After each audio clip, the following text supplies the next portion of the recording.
on. We're ready. Members present? Shaquille Ali. Here. Marie Brizuela. Here. Just push it in. Clayton Koo. Here. Rebecca Douglas. Present. Manufu Leoinga Anowahi. Thank you. Right on. I'm here. And we have our Pledge of Allegiance this evening led by Daniel Webster Elementary students.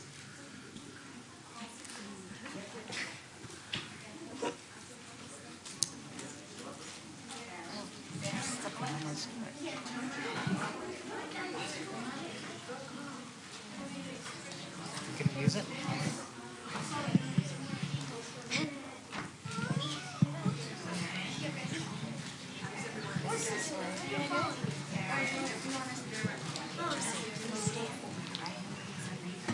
Please stand.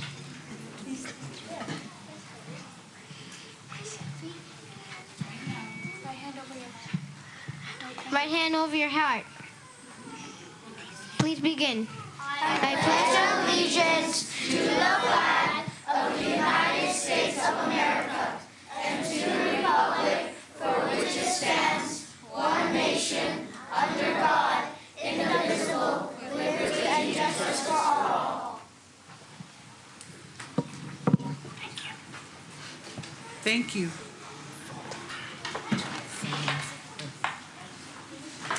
At this time, board members will review our board meeting guidelines.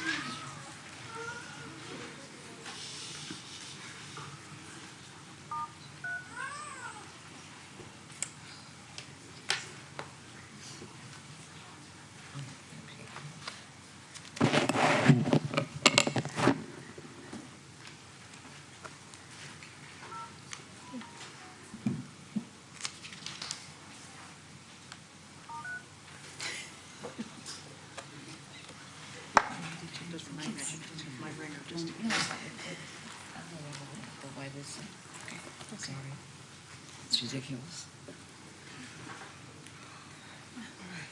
Thank you. Do we have a motion to approve the agenda? I'll make a motion.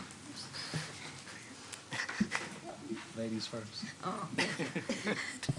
I'll move to approve the agenda for tonight. Second. Thank you. All those in favor? Aye. All right. We will now have a special presentation regarding family engagement from our Daniel Webster Elementary School. Principal, staff, and students will share on how the school's focus is on reading. Reading is integrated into their school activities. All right. Welcome. Hi, good evening. I'm Jennifer Knopf, Principal Daniel Webster. Principal Daniel Webster. A group of us went to family engagement training, and our big takeaway was we've been telling the parents for years how important it is to read, but the component we were missing was to teach them how to help their kids. So that was our big focus this year.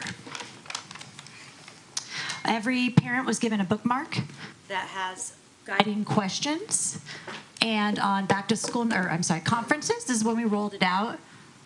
Teachers went over the bookmarks with their students, and parents, while waiting for conferences, watched a video on how to use them. Our winter concert, everything is linked to learning. So our winter concert, I pretended like they were my students, and we modeled it, and then the upper grade students modeled how to use the bookmarks with the older kids. Our Valentine's Ball, we had a part where the kids came in the library and read to their dads, and again had the bookmarks.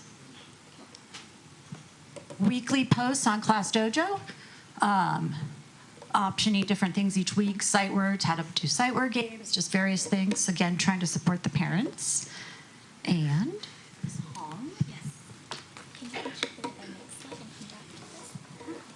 Good evening. My name is Karen Hong, and I'm one of the two teachers that attended the Family Engagement Institute in San Mateo County of Ed, along with parents and Sandy and a couple of other families as well.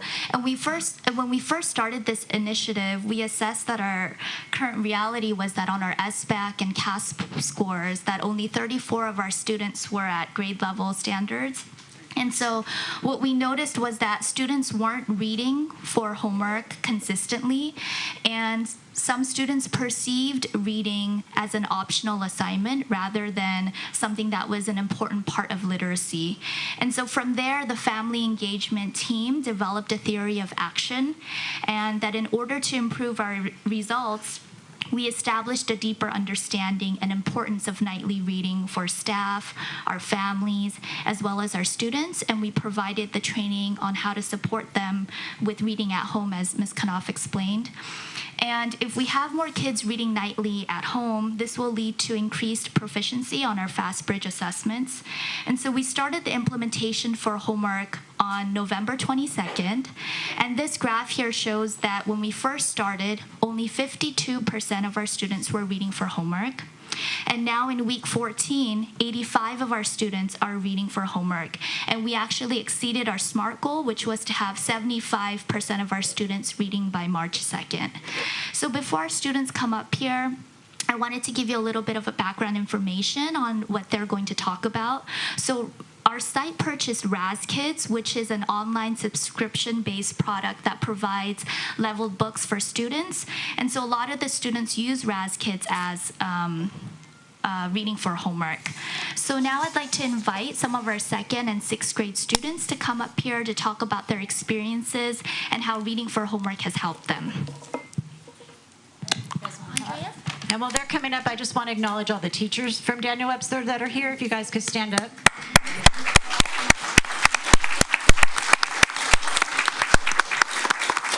Every morning they take the time to check to see who read, and they're really supporting this. Okay. My name is Andrea, and I'm in 2nd grade.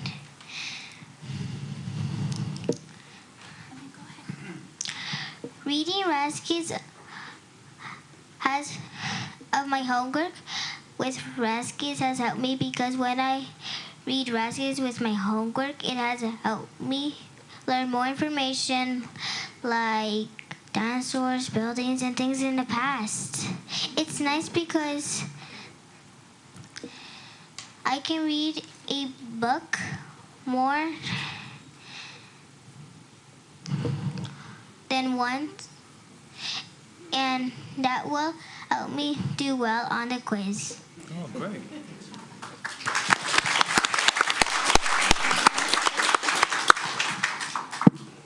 Hi, I'm Christian Eisen, and I'm in 2nd grade.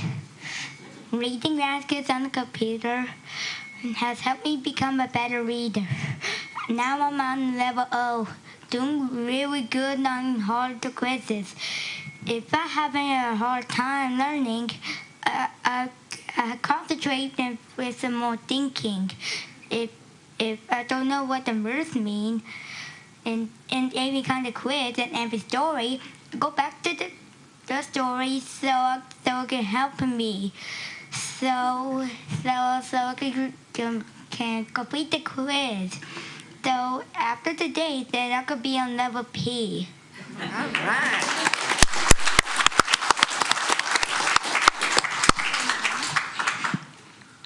Hi, my name is Kristen B. I'm in 2nd grade. RazKids is a good app to use for homework at home because it will help you read faster. That's important because you will learn many new things while you are reading.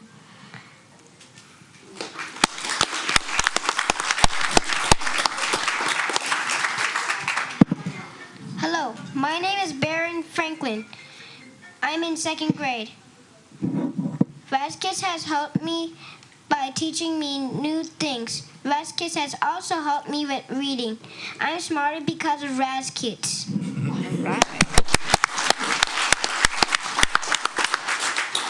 Hi, my name is Anthony. I'm in 2nd grade. RazKids is important because if you don't know the words that is for older grades, you could learn them and you could use them when you get older. It is important because if you don't know them, you could have them in a different. You could say them in a different way. That's true.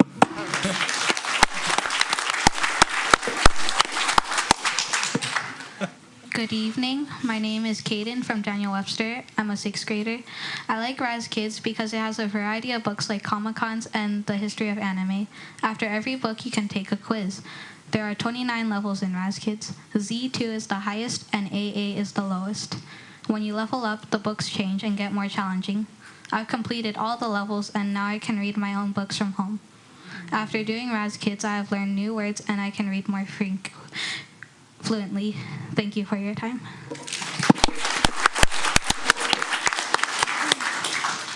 Good evening. My name is Kathleen, and I'm a 6th grader from Daniel Webster.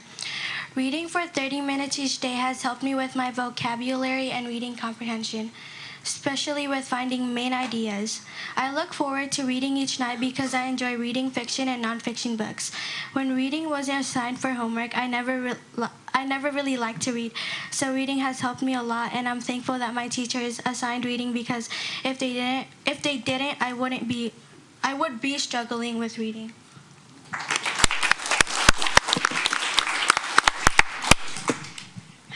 Good evening. My name is Russell. I'm a 6th grader. Raz Kids is good for kids who need help on their comprehension, vocabulary, and their grammar.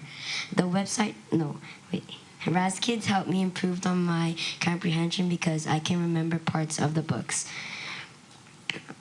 For example, a book called Murdoch's Path.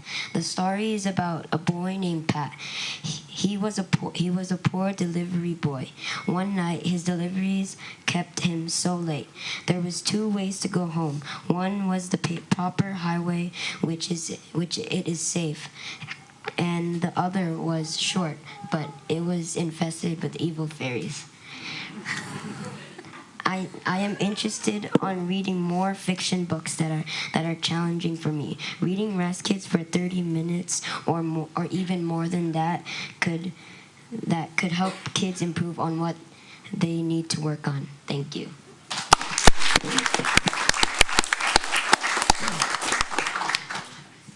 Good evening. My name is Alea. Raz Kids helps us by improving our reading skills.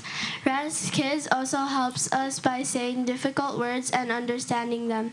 If you're busy, you could still find a way by doing portions, like 10 minutes each until 30 minutes. Raz Kids helped us read better in the 2nd trimester by reading for 30 minutes every day. Thank you.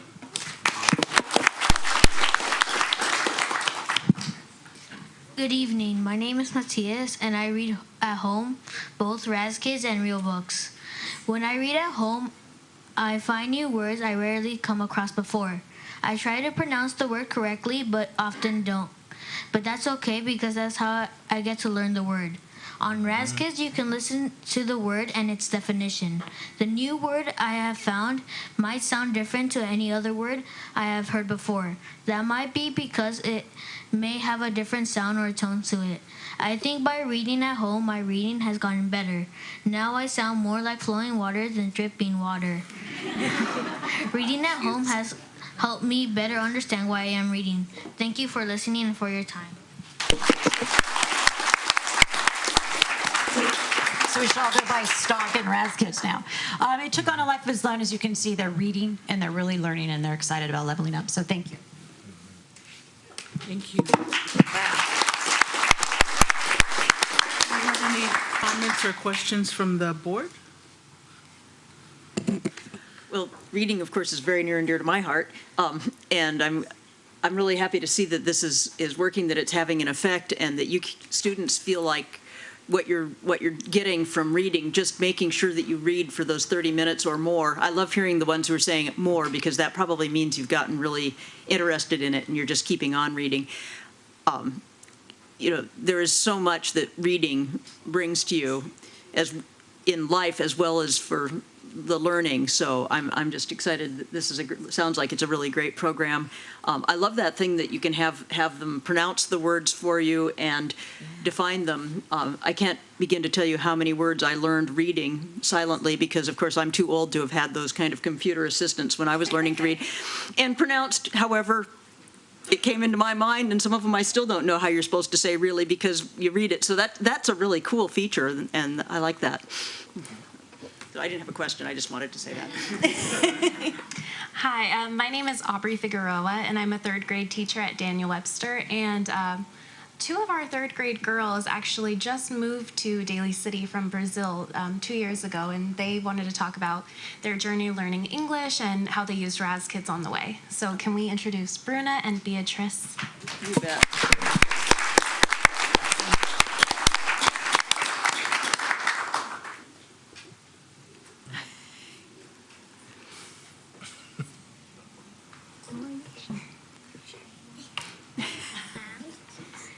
Hold on.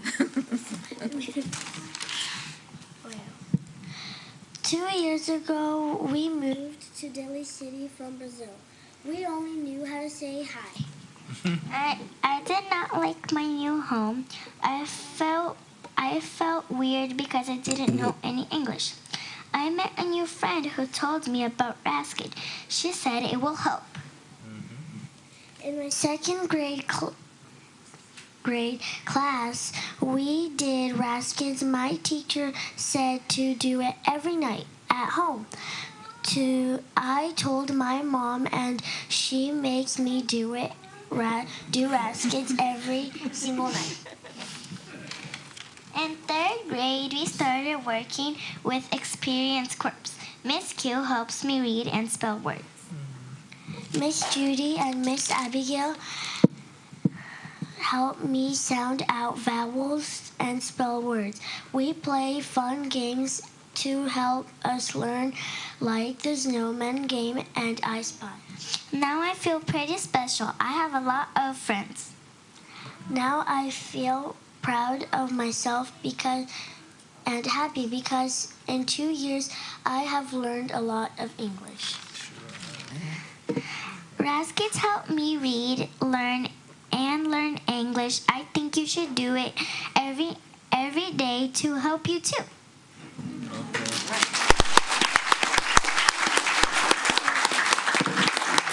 Thank you.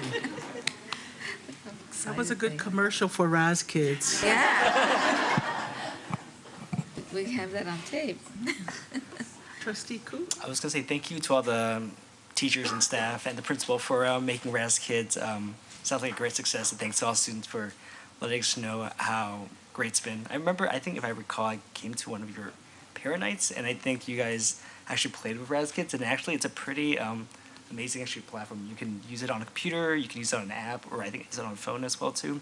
And you can actually, you know, we need a laptop to actually read all the books, which is a great thing, and I think it kind of expands just kind of reading accessibility, which is awesome. So thank you for everything. That's great. Okay. Yeah, I just want to say, this is amazing. Because I know I had a hard time when I went to school. Even though I was born here, I spoke language Greek.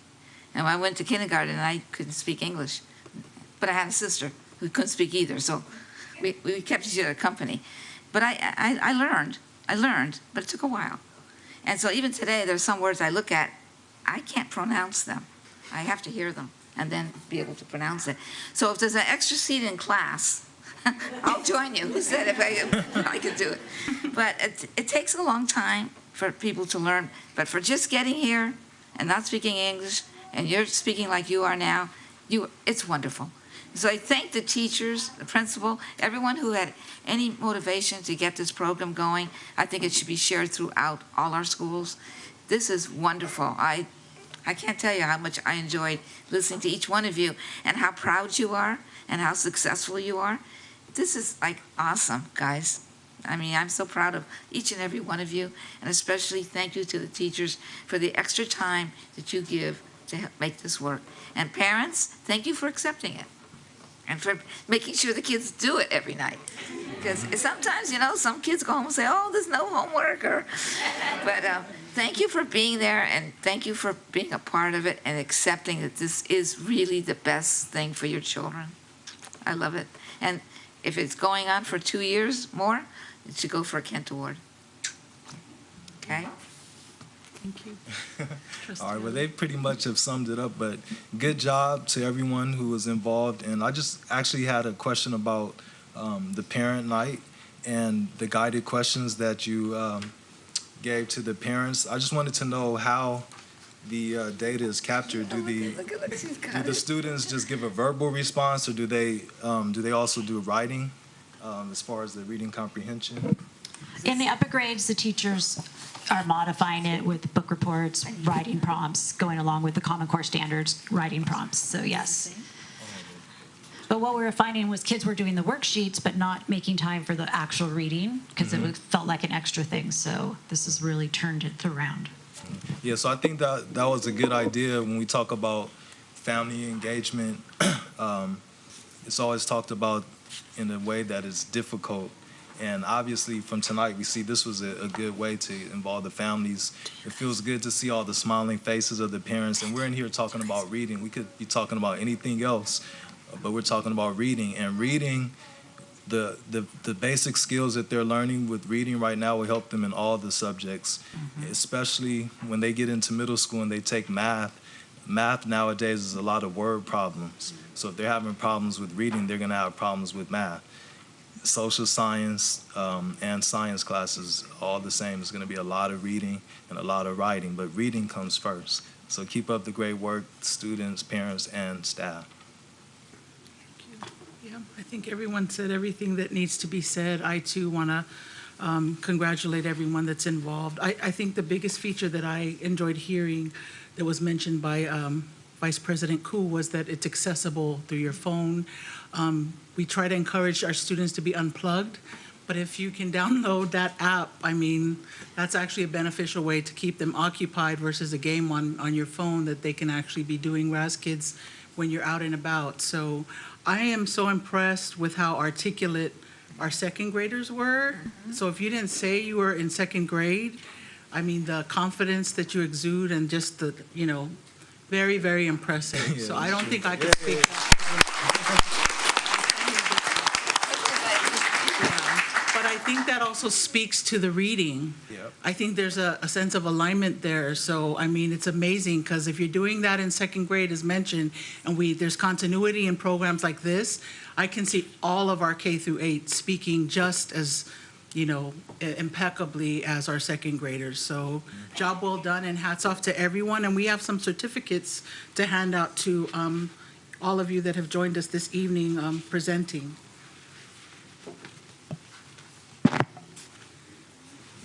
Okay. So, I have a certificate for Matthias Torres. Matthias?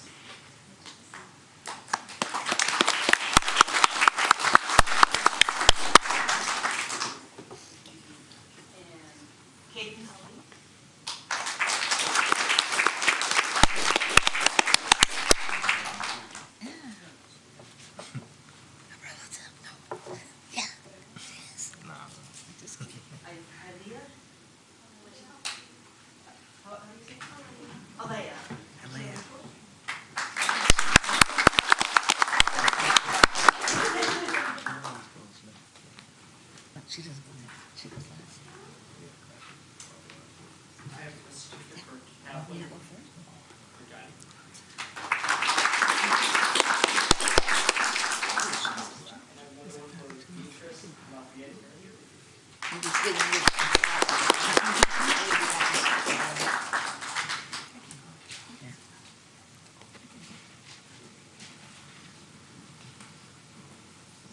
And this certificate of appreciation goes to Christian Bueno.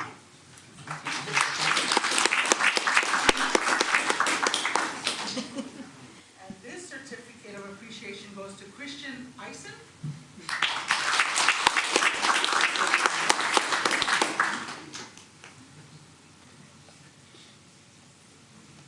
And I have certificates, and for those that don't get to see it, it says for participation in the flag ceremony and special presentation.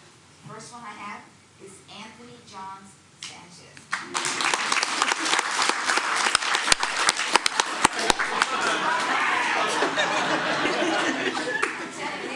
He's smiling the whole time he's been here. I'll take him home anytime. Okay, the next one goes to, I pronounce it different ways, so if I don't say it right, tell me. Is it Andrea or Andrea? Andrea. Andrea? Ramirez Vivas. I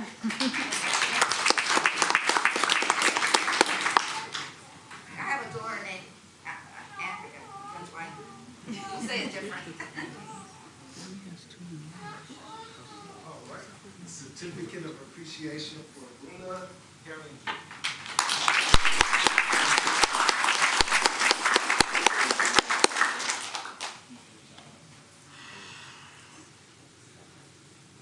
And for Darren Franklin.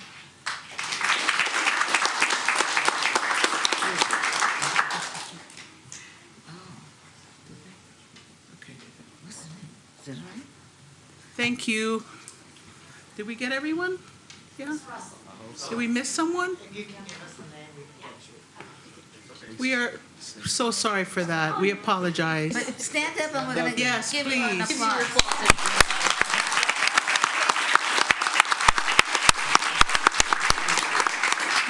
See, you got a special. We will make sure that you get that. All right, so communications, board member acknowledgements and commendations. Trustee Ali? Not at this time. Thank you. Trustee Brusuela? I think I'll wait till later. I can't think right now what it is. Oh, just that last night I did attend Ben Franklin's Multicultural Night. It was probably one of the best ones they've had. It was a sellout. I mean, not that we didn't pay for it, but I mean, it was, like the whole place. And they also had a book fair, everybody, book fair, so people could buy books to read. And there was entertainment, and it was absolutely the most outstanding. There was so much food of many cultures, and they had a flag for every country there is, and they walked around parading. And if they held the flag, it didn't mean they came from there. It just meant they were letting everybody know that these are all the countries that come together to make everyone's life perfect.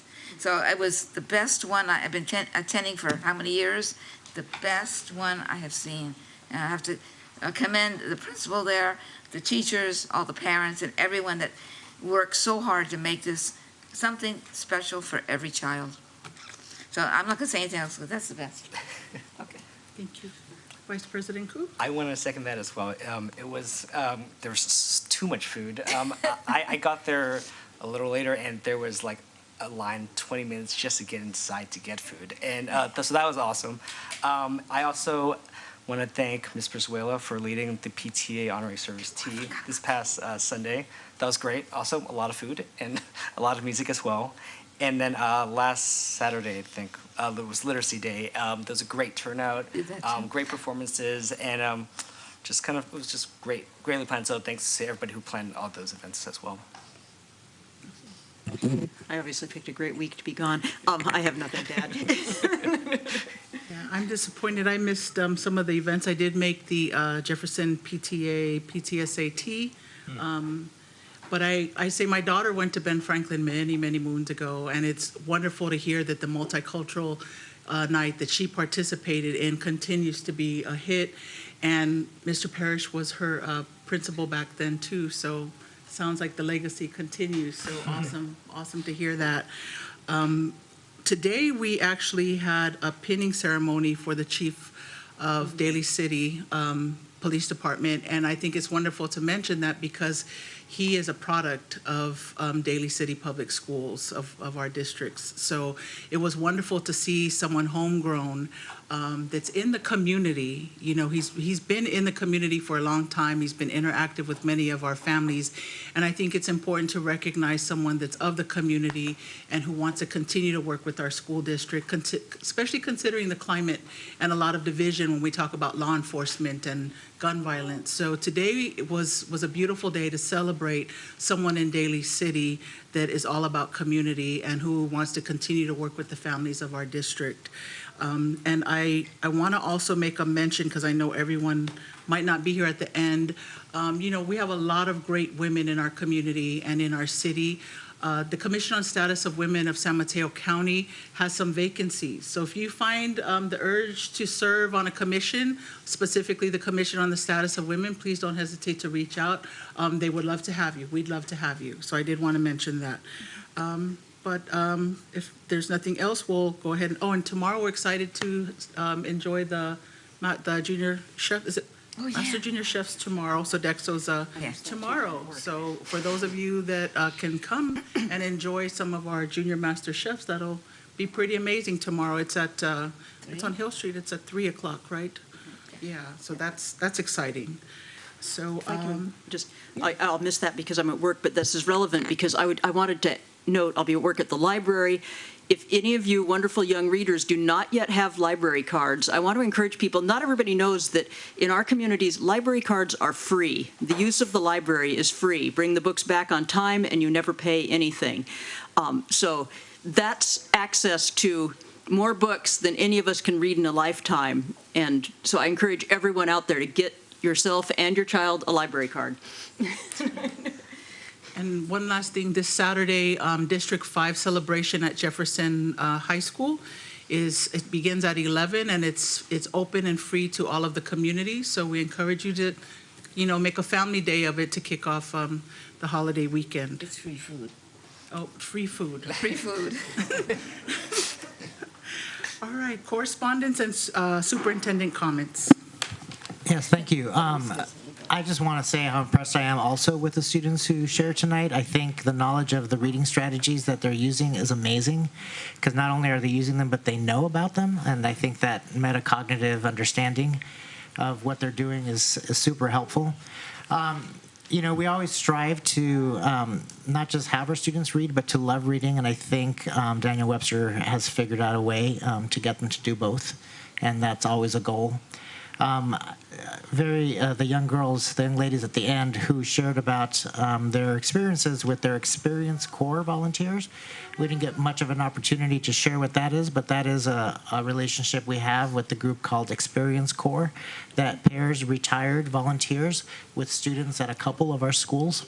And they come in and they provide one-on-one reading buddies for students, and they get to read with a volunteer that speaks English and pronounces English fluently so that they can learn many different ways of reading with somebody. On Saturday, I went to the SBA thing and the Health and Literacy Fair, and Ms. McCulick will share more about that. But I needed to leave early because I was eager to make it to the Civic Center to join in a march, the March for Our Lives, the San Francisco one. And I thought I would run into people that I knew, in a sea of 50,000 people, for sure I would know somebody. I did run into a couple people, but most pleasantly I ran into two of our teachers. I'll call them Teacher Emirati, of our retired teachers who were there, and got a good chance to visit with them and march alongside them. And we only made it a couple of blocks before we needed to split. So it was a good experience, very empowering, and just like we heard tonight, very articulate young people, and it is a pleasure to know that our future is in their hands. Thank you. Administrator comments. I would also like to commend the Daniel Webster students and staff and families, because it was a family engagement which stemmed for this activity that they did, was to really, how do you engage families and link what you're doing to learning always. And so, and then that came out of what their goal was for reading. And so I appreciate what they did. And 3 other schools participated in that institute as well. The other thing I want to do is thank our staff for Literacy Day. Jessica Pace and Karen Hong was the administrative intern. She was the MC for the day, so thank them. And our partnership with Daly City Peninsula Partnership, Pat Bohm had a big part, and there were countless volunteers. They had over 700 lunches donated from 7-Eleven, and then almost 1,000 people attended. So we had a really big turnout, lots of great activities, and it was great to see the community come together. I just want to, I went to the spelling bee last week, and I want to say thanks again. I know Ben Franklin's had some activities going on over there. It was good to see the families out there. Bumped into a few board members, and just thanks to all the people and families that make that happen. It was good. It was, it was a small event, but it was still, exciting. Thank you. I just want to commend all these students here, and the second graders were just like amazingly articulate, and so were the sixth graders as well. But all of you guys, you spoke up clearly and said wonderful things. I mean, very impressive things. And also, I'd like to say that I'm looking forward to eating at Future Chef tomorrow. They have lots of good things, and I'm looking forward to that. Thank you. I don't believe we have any speaker cards for any persons wishing to address the board. Okay, so we will. Guys, families, I know you all have to get up early tomorrow. Maybe you still have to go home and read, right? So families, you're welcome to stay, but you're also welcome to take kids home at this point. Thank you. Thank you. Thank you. The thing I was wondering is, how did she hear about the program? How did she find it? Oh, well, you should hear about it too.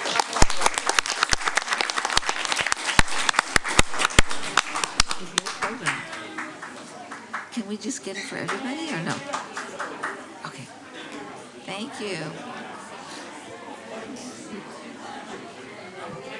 Take a little break and let them gently go out.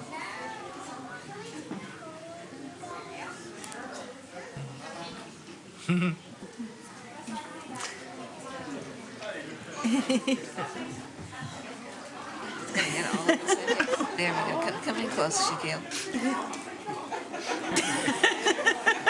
Hide yourself. Thank you. Thank you. We'll take a few copies. I said that was So thank you again to everyone that participated in the numerous events that has been happening in our district. So moving on to general functions. Before we move on to the consent agenda, there is a request to remove item 11E, annual CBEST waiver declaration. So the request is to remove that one. Do we have any other items from any other board members? Actually, 11D as well. 11D. So 11D and 11E. 11D isn't on the consent anyway. Yeah. It's an action item. It's not on consent, but we will be reviewing it. Okay. It's not on consent. I thought that was on. Okay, I got you. So then if there's nothing else, I'll make a motion that we approve the consent agenda with the removal of 11E. Second. All those in favor? Aye. Okay. All right, so we will now move on to local control accountability plan updates. Ms. Bakulik, we will hear from you about the accountability plan that requires districts to disclose how we're doing with our funds. Oh, these. Yeah.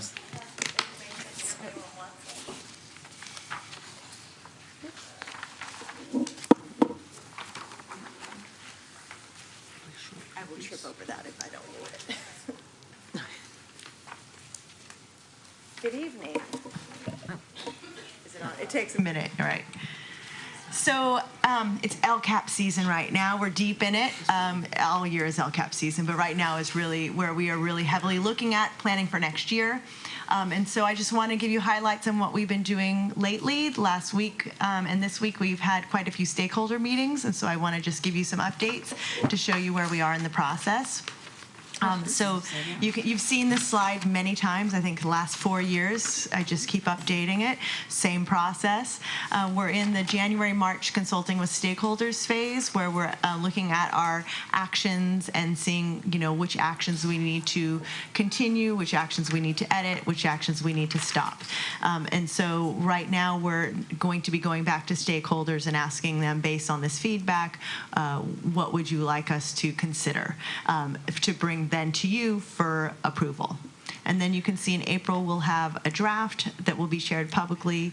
And then in May, we'll bring it to our 2 required committees, the Parent Involvement Advisory Committee and the District English Language Advisory Committee, for approval to bring to you for final approval. And then the final draft will come to you in a public hearing in early June, and then the last meeting in June will be for final approval, because we need to submit it to the county office by July 1st. So you can see, you've seen this slide before, just to show you who's involved in all of the local control accountability plan meetings, and just the dates that we have for all these meetings. The most recent ones were the instructional leadership team meeting on March 21st, and then our 2 union groups, AFT and CSEA, this last Monday. We also actually had our parent leaders join us for the instructional leadership team meeting last week as well. So I'll talk about that in a second. So LCAP family engagement, or LCAP engagement, last Wednesday, we have our regularly scheduled instructional leadership team meeting, which is the site administrators and teacher leaders, as well as we invited parent leaders from every site to come join them for this meeting, because we were going to focus on the LCAP. And so we were also partnered with this organization called Californians for Justice, who we got connected with through Californians Dedicated to Education, which is the both nonprofit organizations.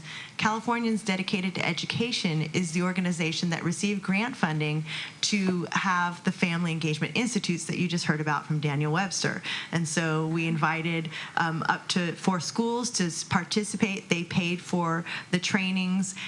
We paid for the subs and things, but it was a wonderful experience, 2 days of training and then with coaching throughout. And they all had to set goals, which you saw as an example of Daniel Webster. So through that partnership with Californians Dedicated to Education, they brought us this organization, Californians for Justice, and their focus is on LCAP community engagement. And so they did a little training for our teams last Wednesday. And so that was the focus, was to look at what are the best practices in leadership development and shared decision making in the LCAP engagement. And then we also, as I said, we invited parent leaders, and the focus was on looking at our district goals and asking for feedback and input on next year's plans and the actions that we have, and also looking at some of the metrics, which you'll see in front of you. And then also they had an opportunity to talk about how can they bring these engagement strategies back to their staff and their school site with their families to look at their site plans, their SIPSAs, their single plan for student achievement. And so this was Californians for Justice. This is kind of captures what they shared last week. There are really 4 pillars of their engagement framework, and it's really equitable stakeholder engagement, making sure everyone has a voice and their voice is heard. There's leadership development, making sure that the parents have some training, or parent leaders have some training and support to be a leader at the school site, as well as our teacher and admin leaders. And then making sure that we focus on shared decision making, that everyone works together on making those decisions at the site and district level, and that there's accountability and transparency. Everyone sees what's happening. So we use that framework to then look at our district plan, and you know these 4 goals. You've seen these many times. And so we looked at these 4 goals, and then we also looked at our district LCAP, what it was.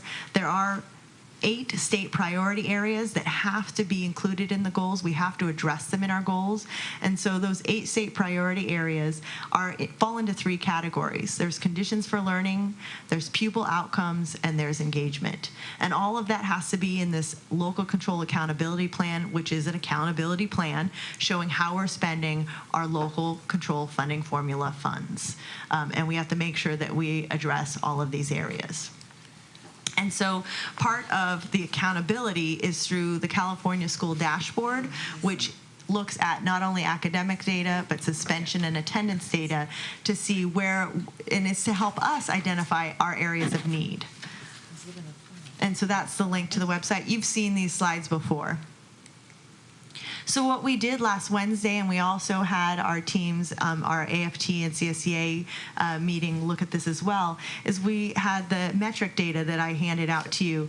And so what we did was we looked at our current metrics, our what our indicators are, what we were trying to measure, what our baseline was, what our target was, and then the last column is what our actual results were from 2016-17.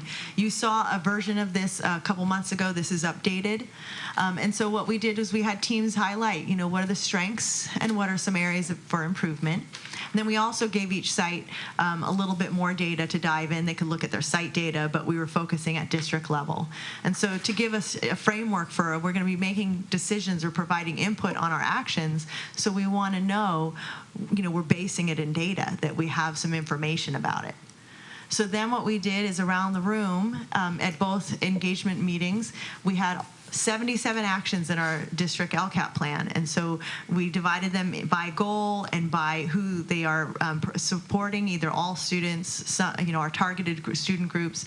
And so we had listed on the actions what we plan to do, how much we budgeted for it, and then the next column was what we actually did at this point in time, what we know.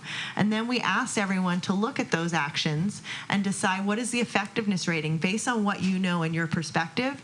And so a 1 is not effective and a 5 would be highly effective. And then they had to have evidence. How do you know? And so they went around, and then they also, after we did that, we did a gallery walk, everyone looked, and then they had the dots where they said which actions should we revise or which actions should we omit? We figured if, a lot of these actions have been going on for many years, so we don't need to say what to keep because then that would probably be a lot. So we really wanted to narrow in which actions are, after a couple years, we're seeing they're not working maybe, or we need more evidence, and so, or we need to revise them. And so we collected that information. So from that information, then we created a survey that's going to be going out shortly. We sent it out, the link this afternoon, to our leadership teams to let them know, give them a heads up to really promote it with their families, to say, students, parents, staff, let's fill out this survey, a very brief survey. And it's really just those few items that people said either that I think we should stop or we should revise. And then we also, while we were at it, we threw in a food service survey as well. So kind of tied it all together. And that's really just for the parents. So what are our next steps? I just talked about the survey. And then, as I said, on April 26th, we're going to have a community meeting with the draft. I'm a bit ambitious that I will have a draft by April 26th, so spring break, here I come. But that's why I need the information back quickly for the survey so that I have the time to have a draft so people have time to look at it and provide their feedback. Because at that meeting is when I'll be asking for questions and answers, and those will be then made public. What are the questions and what are the responses? A lot of the input that we got from the feedback we got was that there was just clarity that needed to be put in the action. There were lots of questions, and so I'm going to be releasing a kind of a frequently asked questions or flyer about this is what this means, this is what this action means, because there were some clarity that needs to be made. And then we'll share a revised draft after we get input from the community on the 26th. And we'll share a draft with you on the 23rd. So you'll see it actually ahead of time. We're giving, we're only required to give you a draft on June, but we're going to give you more opportunities to see it as well. So any questions on the LCAP process? Yeah. I have a question.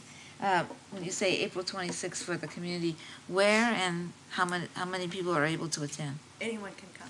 Okay. It's at the district office. Where be at? District office, boardrooms. Okay. We have room for all the people that might come? Well, in the past, we haven't had a lot. Oh, okay. But it will be, we'll have chairs and it'll be fine. Okay. It'll be good. Because it sounds if we important. are hearing that we'll have a lot of people, then maybe we'll change venue and put the word out. But Okay. in the past, we haven't needed more than that space. Okay, just make sure. Any other questions? Any other questions? Yeah, I was gonna say, thank you again for the presentation. I have a question. So from the March 21st IOT meeting, I was wondering if you have any, was there any kind of feedback that you heard from that meeting? So it says battery, so I'll just talk really loud. So all the feedback we heard goes into the survey. We got a ton of feedback. And so a lot of it, like I was saying, was clarity of some of the actions. Okay. And then, so I'll be communicating out some clarification. And I want to do that before April 26th so that people have a chance to see the clarity, see the draft, and say, oh, it's still not clear, or no, I think we still need to revise some of this language. So, yes, we got a ton of feedback. Great. We had 80 people at the ILT because every site had about 5 to 6, some had 8 folks, Yep. about Great. 1 to 2 parents, and then the That's great to hear, teachers. especially it was like a 3 o'clock meeting. If I heard, 3:30 to 3:30. 6, we had childcare. Yeah. It was good. That's great. And then on Monday, we had our AFT and CSCA, and it was about 25, 30 people, I think. But a lot of the people had been at the ILT, so I told them they can't vote twice, they can't, do the dots twice, so. Yeah, that's good. Other questions? No. Thank you, Ms. Thank you. McCulloch. Thank you. Thank you very much. Appreciate all your hard work. No kidding. Now on to workforce housing. So the administration recommends approval of the moving forward on the workforce housing project on the basis of the feasibility plan provided by Education Housing Partners. Yes, and so I believe it was about a month and a half ago, we heard from Education Housing Partners. They presented their feasibility plan to us, what they've learned over the past year and a half as they've engaged in this process with us. There were a couple of questions that were still up in the air that Ms. Kessler and I needed to research further. One of them was, would it make sense for us to engage with another district to do a project together? While it sounds like a good idea, I think there's still enough details that are crazy in a project like that it's probably best that we just pursue this independently, and maybe in the future we may be able to join with another agency, another school district, to be able to provide additional housing. But at this point, it's our recommendation that we continue to pursue this on our own. And the second one, it was primarily mine, is the MP Brown site the best site? There were some questions with the type of fill that was there, and so we researched that slightly more and saw that the recommendations that are in the plan would be sufficient to appease most builders. Can never appease everybody, but most, the general consensus would be. But that's still up in the air, and as we learn more about it. So the next steps that I want your approval for us to pursue is that we've realized this is a big project, and it's not in my wheelhouse. I'm not a developer, and I don't know anything about what the steps are to create a housing development, nor does that expertise reside in our district. So we do need a project manager that will help to guide and shepherd this process through all the different steps. So that is something that we will need to select, somebody familiar with the process that can guide our district and be, in a sense, our agent in moving forward, not making decisions on their own ever, but always consulting with us and with the board as necessary. The next step the first step we would do with the project manager is to engage an architect that will build out the project. We saw some rough schematics that had some ideas of what floor plans might look like, what it might look like from the top. So we do need to get that street level view built out and designed, and we do need to get the next bullet sort of building those bridge documents that are necessary for putting a project out to bid. So to say we're going to need this from a concrete subcontractor, we're going to need this from tile work, we're going to need this from steel, those kinds of things that we need to do in order to bring a project like this to life. And then at that point, we're going to revise the constructability estimates that we received. Like, is this project, what would it cost now, knowing what we know about how we want to build and what's going to look like and what's going to require? Is it constructible given the resources that we have? And that's when we come to the board for you to review that and to approve some financing options and recommendations that we have for how to actually get this built. So we anticipate that being at probably our first meeting in June, if possible, for us to make that recommendation to you and to look at the sources of funds we have and the sources of funds that we could access. So, so at this point, I think I'm just seeking for your approval to move forward with at least these 5 steps. And like I said, this is not an area of expertise for me, so each of those steps probably have 10 sub-steps that I'm not yet aware of because haven't started walking down that path, but we will at least work to achieve those 5 things. So, is there a cost factor on this? Everything costs, so. Oh, I know. It doesn't tell me anything. Yes, well, I can only tell you what you will approve all contracts for sure as they come to you. The project manager, we estimate, I don't know, in a school like TRP, which we had our project manager was by the hour, and then the overall percentage of the building, like a 2 to 4%, I forget what it was.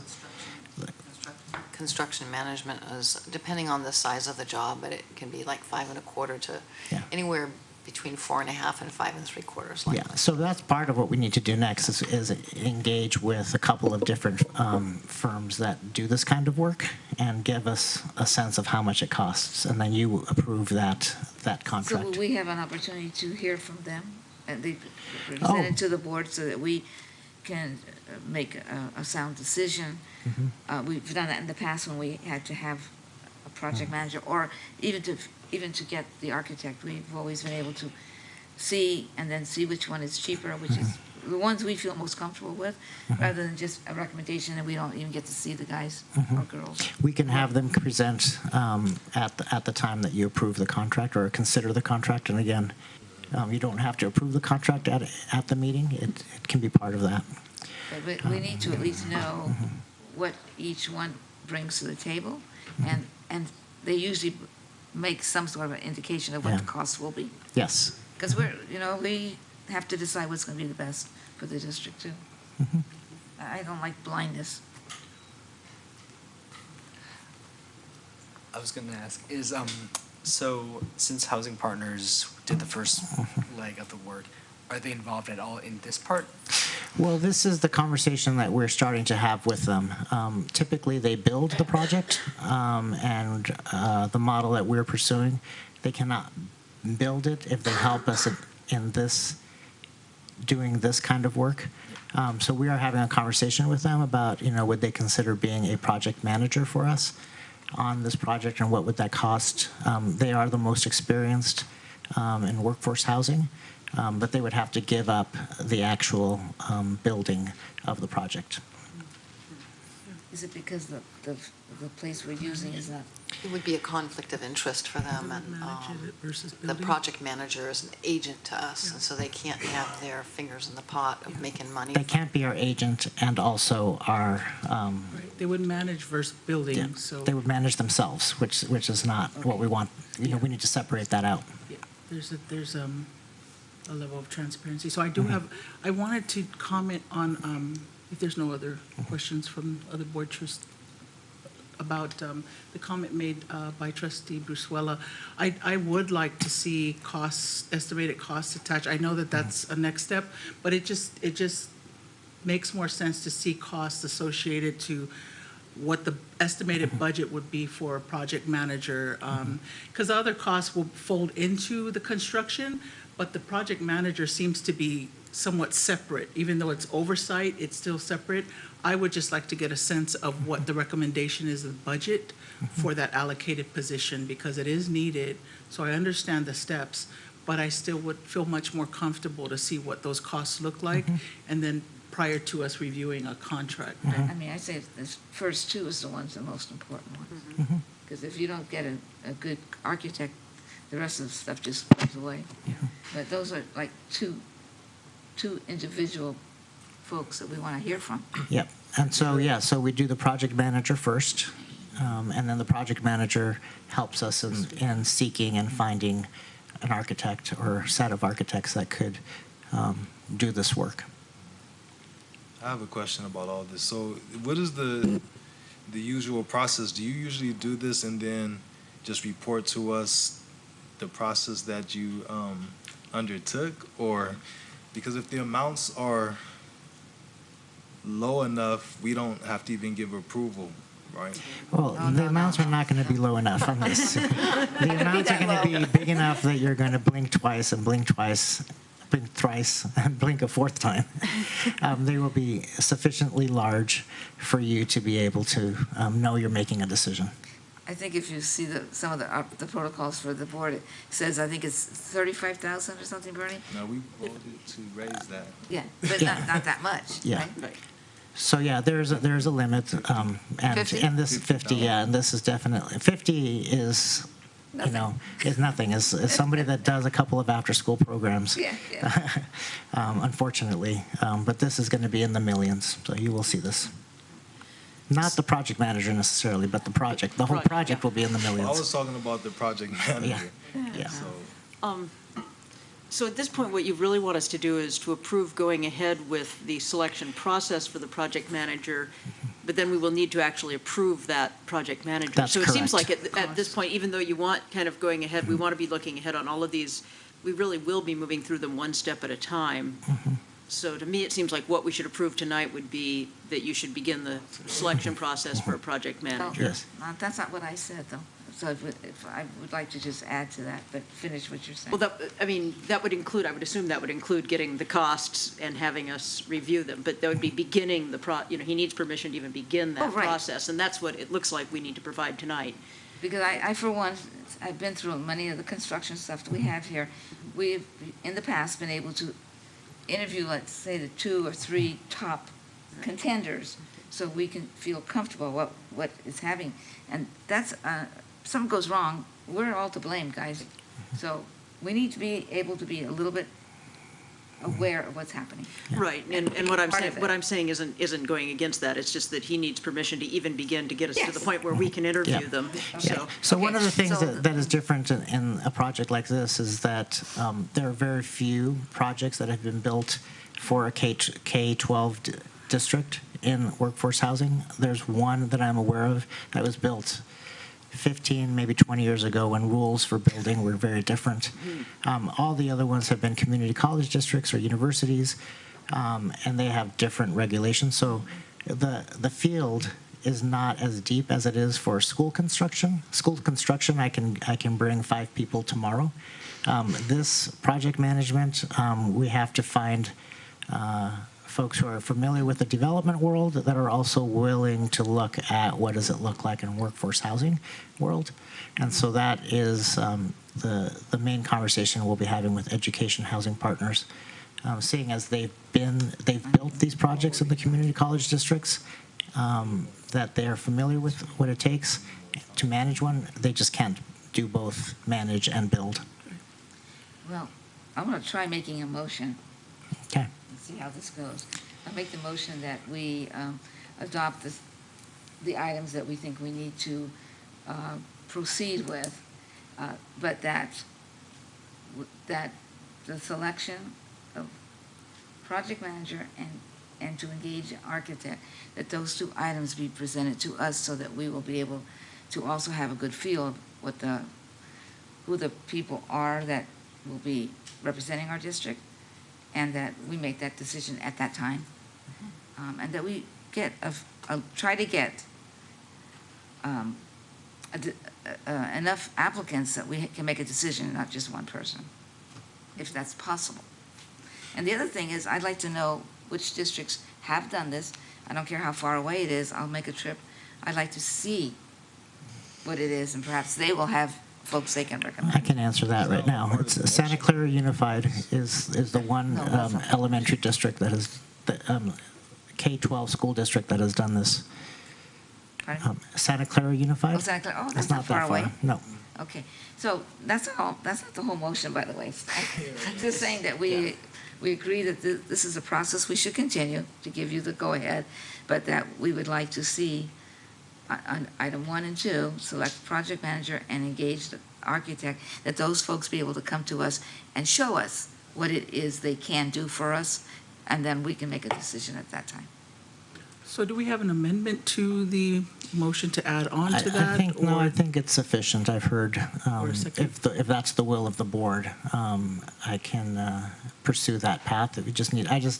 I just want the board to make the decision to say, go ahead and start walking down this path. Yeah, Instead I said that. of me just doing it by myself, and then you saying, we never told you you could do this. So I just need you to say yes. No, I agree Thank on you, the whole plan, Superintendent. just that we want to make sure that Right. the top two come to us. Okay, so I think I follow that, and I think I can second that. Okay, thank So you. we have a motion and a second. All those in favor? Aye. Aye, thank you. Let us move forward. Thank you, Superintendent Vidalis. We look forward to following the progress with you. And Mr. Vidalis, one question. Mr. Vidalis, is it possible you can get me the contacts, or you could call and see if whoever would like to go and see Sure. the live project and maybe get some good ideas that they had gone through? Yes. And you can come with me if you want, Bernie. I would love that. great. Thank you, Superintendent Vidalis. All right. Now we will discuss Camp Lead's overnight camping trip. Oh, yes.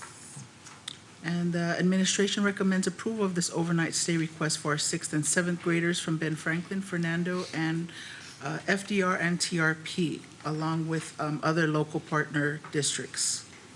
And this trip is funded through grants provided by the Office of Ed. Yeah, I don't know if you've heard of Camp Lead. It is new to the area. It is something that is being brought to us by the County Office of Education. It was very popular, is very popular in San Diego County. It pairs students with adults, and they just work through, essentially, I think, all of the isms that we can think of. Genderisms, racisms, sexisms. They work in a safe environment through those and build a team, and the goal is to build a strong cadre of 6th and 7th grade, rising 7th and 8th graders to help lead projects at their schools the following year.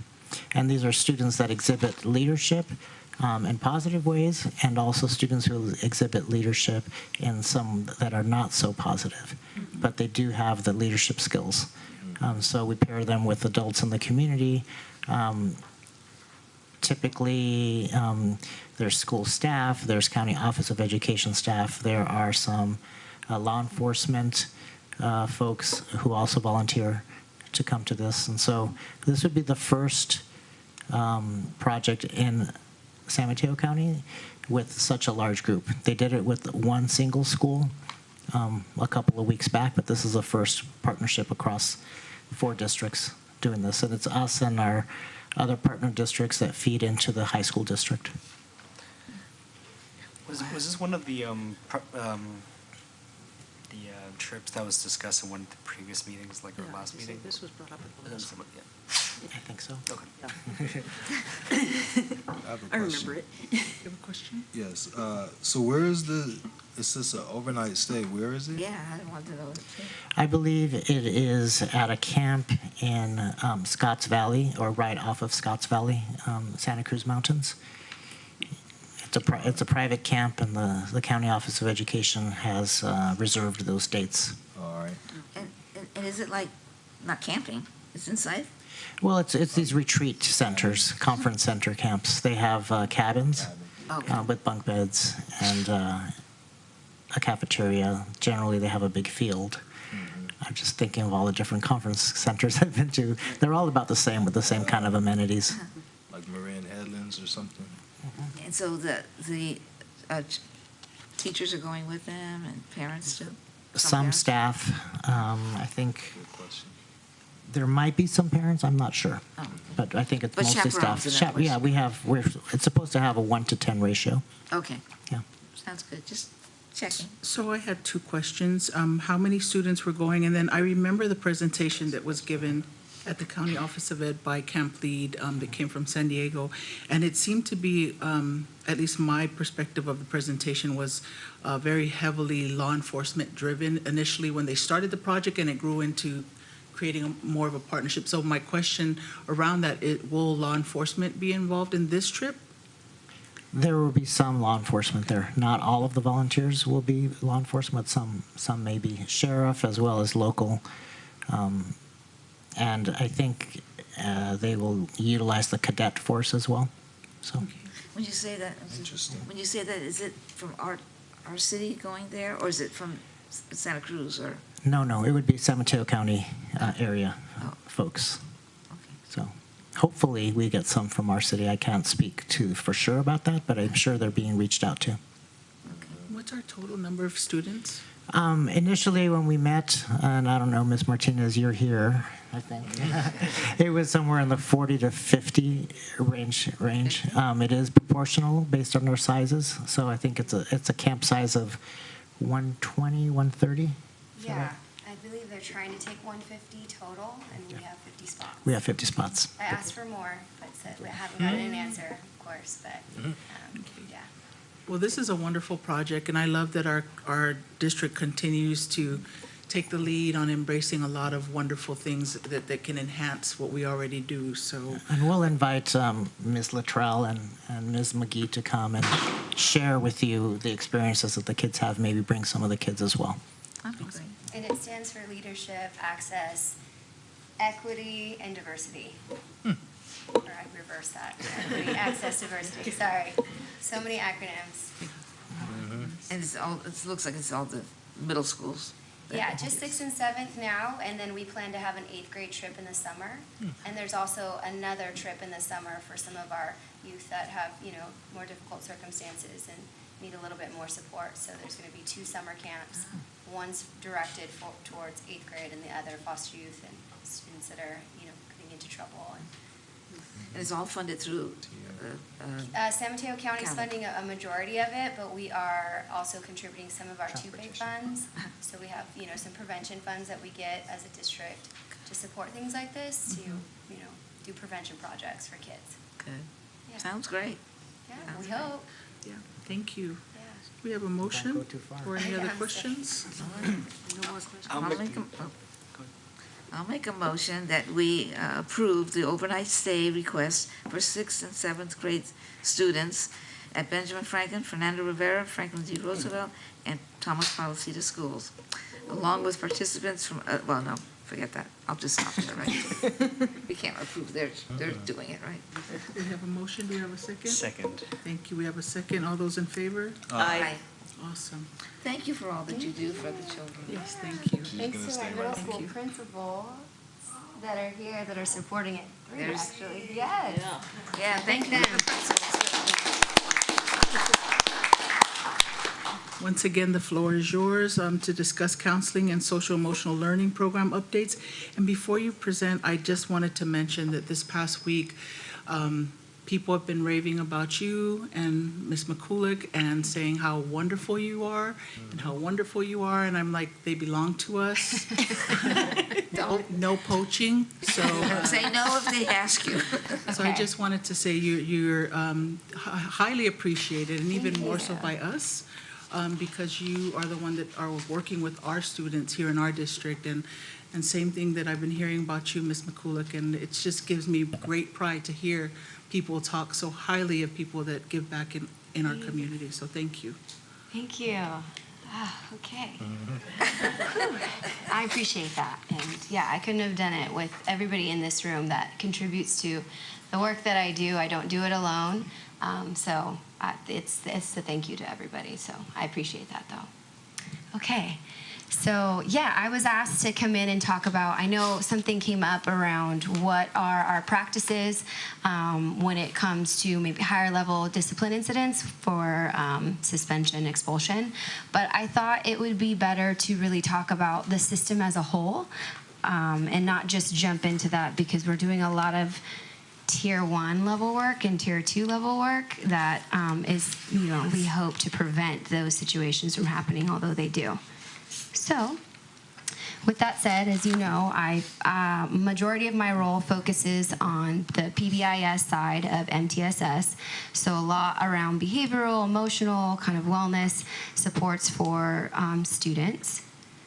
So to me, PBIS is a system. It's not a program. It doesn't look the same for any of our sites. It's really looking at what students need in the building and what teachers need in the building, and it really creates a system that works for the school. There are key components, and I just highlighted a few. It really helps sites develop practices and interventions.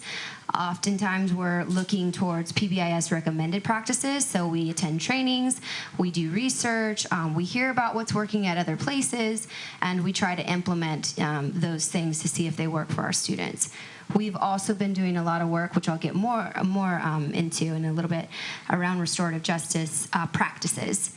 We also use soul shop practices. So in a majority of our schools, we have a program that comes in, and I see it as a supplemental program that really is aligned with our thinking and our initiative. And they have a peace path. So if you ever walk on to an elementary campus, they have this path that students can walk through, and it's to help them through their conflict. And it's really building skills within them so that they can do that on their own. iMessages, Think, so lots of practices that go through Soul Shop. And also, one of the ones that we started this year, which is it's a slow movement through my counseling department, was solution-focused practices. Oftentimes, we have students that come through, referral processes that have a lot going on. And so I brought in somebody this year that has been a counselor for many, many years, and he really tried to have us hone in on the positives and build from there. So we can get caught up in what's not working or what the student doesn't have or what they're not good at yet, but really trying to focus on where can we build, how can we highlight strengths, and how can we focus on the positive. And naturally, other things will come too. We also implement curriculum. So we have a lot going on. Our majority of our schools are using Second Step, and also Soul Shop delivers a curriculum. Some sites have their own preferences because of things that are going on at their school. They like to build and pull in some other things. I partnered a couple years ago now with Tony Baroni, who's here, implementing digital citizenship. So because we have so much tech use throughout our grade levels, we decided to do at least one lesson that's specific to digital citizenship per grade level. And also, as you adopted a health curriculum last year, so we also implement that curriculum that really talks about healthy relationships and the other kind of scientific things that are changing in their bodies and how to navigate through that as well. So that happens in 5th grade and 7th grade. So these are just highlights, but this is a lot of curriculum that is research-based, that is implemented in our schools. But most importantly, the philosophy. So we're really trying to create belief systems in students, in families, and in adults that behaviors are learned. So just as you see things that are concerning or that you want to support in academics, that's the same thing we try to do with behavior. So if there's a behavior that's undesired, how do we address it? How do we prevent it? How do we respond to it? And how do we reinforce it in a positive way? Also that growth mindset, people, kids can change, and I'll get into that because we actually surveyed our students on that this year. Being trauma-informed, just knowing what triggers are for kids and how we really try to respond sensitively to them.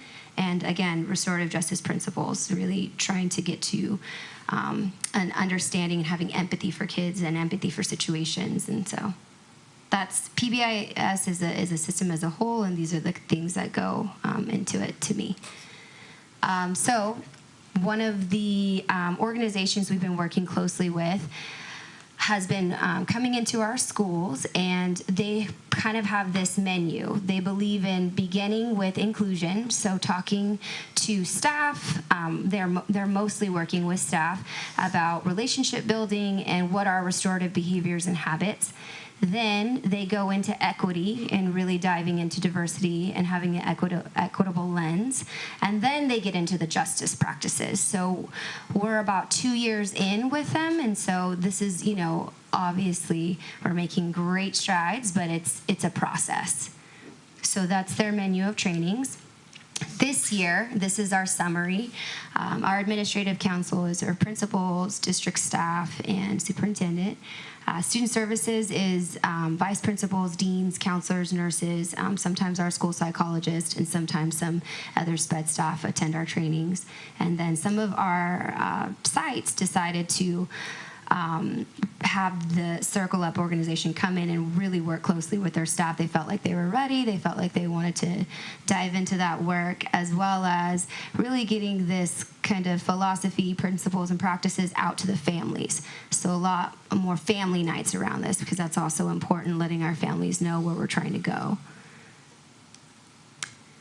Soul Shop also infuses RJ principles and practices, so I just wanted to highlight, this is the middle school program that they implement.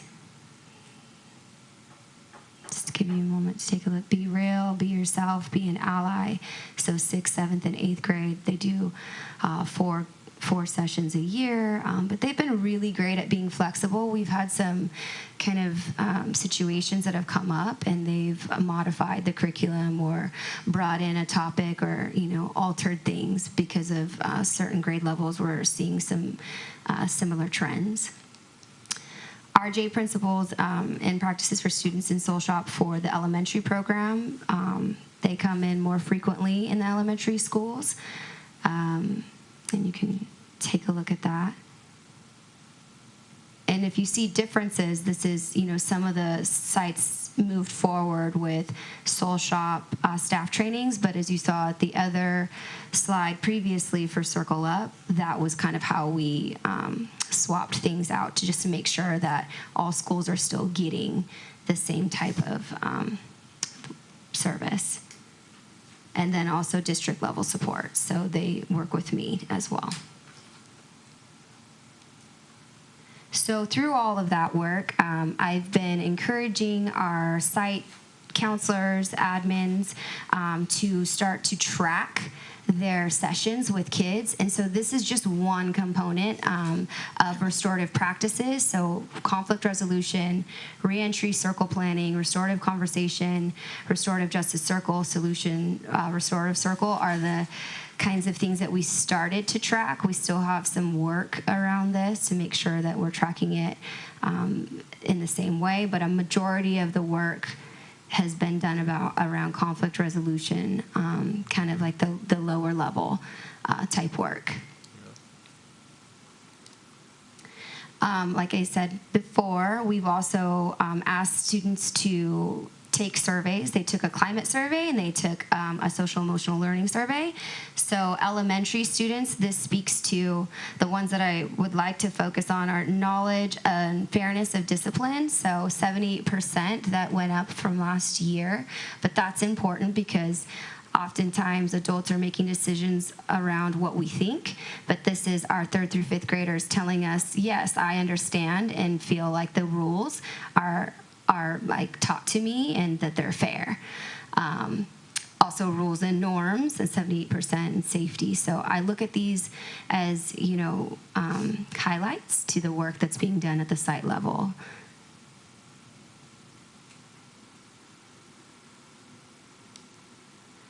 The social emotional learning survey. So as I was talking about before, growth mindset, self-management, that is something that I feel speaks to students being able to identify emotions, express their thoughts, and react in difficult situations. And that was one of the highest ranked for our 3rd through 5th grade. And so I felt like that also spoke to some of the work that we're doing. Can you explain those obviously aren't, I hope they're not percentages. No, it's out of 5. It's out of 5. Out of 5, yeah. Scale. So that's the average overall. Yeah, 3rd through 5th grade average. We had about a little over 1,400 responses. For middle school, it was higher in some of the areas, which was really great because that's typically where we see more things occur. So it was really great to see knowledge and fairness of discipline, 82%, rules and norms, 82%, safety, 82%. And of course, all of these things go into the work that we're doing. And for the social emotional learning survey, pretty similar results.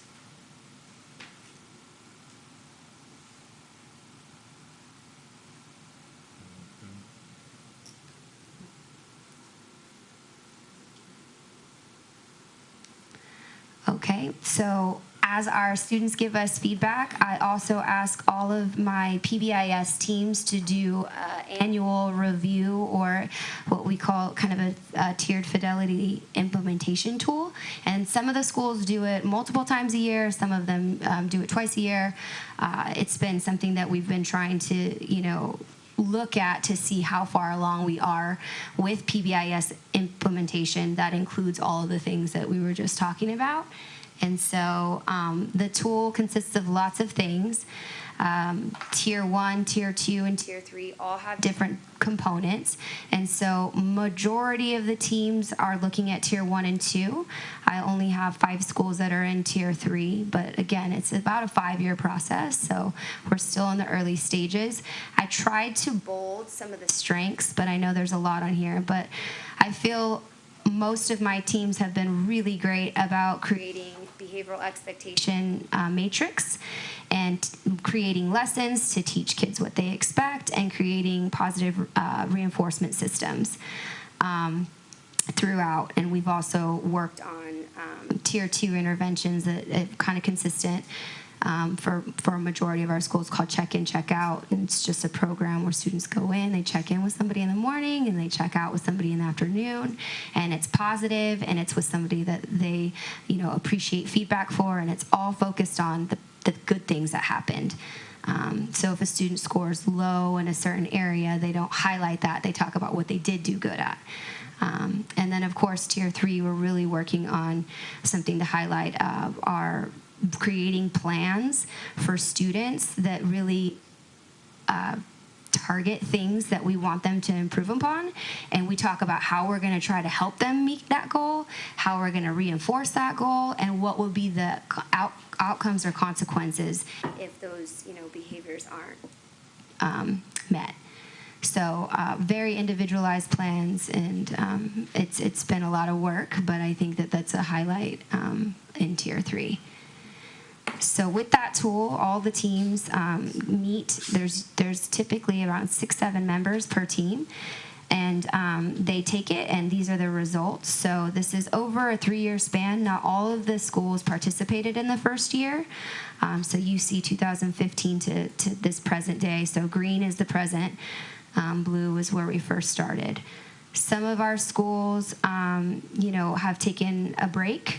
And so that it doesn't mean that they haven't done the work. It means that teams change, or administration changes, or there's other focus areas that are taking priority that year. But I mean, since Jennifer's in the room, Daniel Webster is one of the highest. Shout out. Can you again, I don't know what we're measuring a percentage of here. So this is the teams. So the site teams, they basically rate themselves on a scale from 0 to 2 around how far they've gone in that area of implementation for PBIS.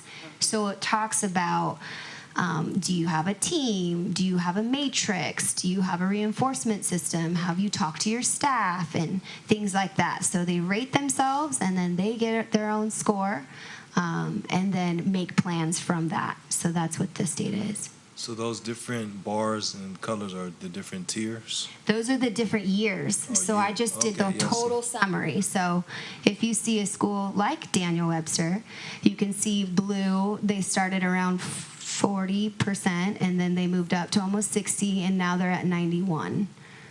So it was kind of a annual year review. And like I said, some schools take it multiple times a year because they want to see where they're at, but it's really only has been required to do it once a year. So in comparison, we try to look at that, and then look at also what did the students say. Right? Did they say that it was clear, and that it's fair, and that they understand it? So of course, we'd hope to get most of our schools in above 50% next year.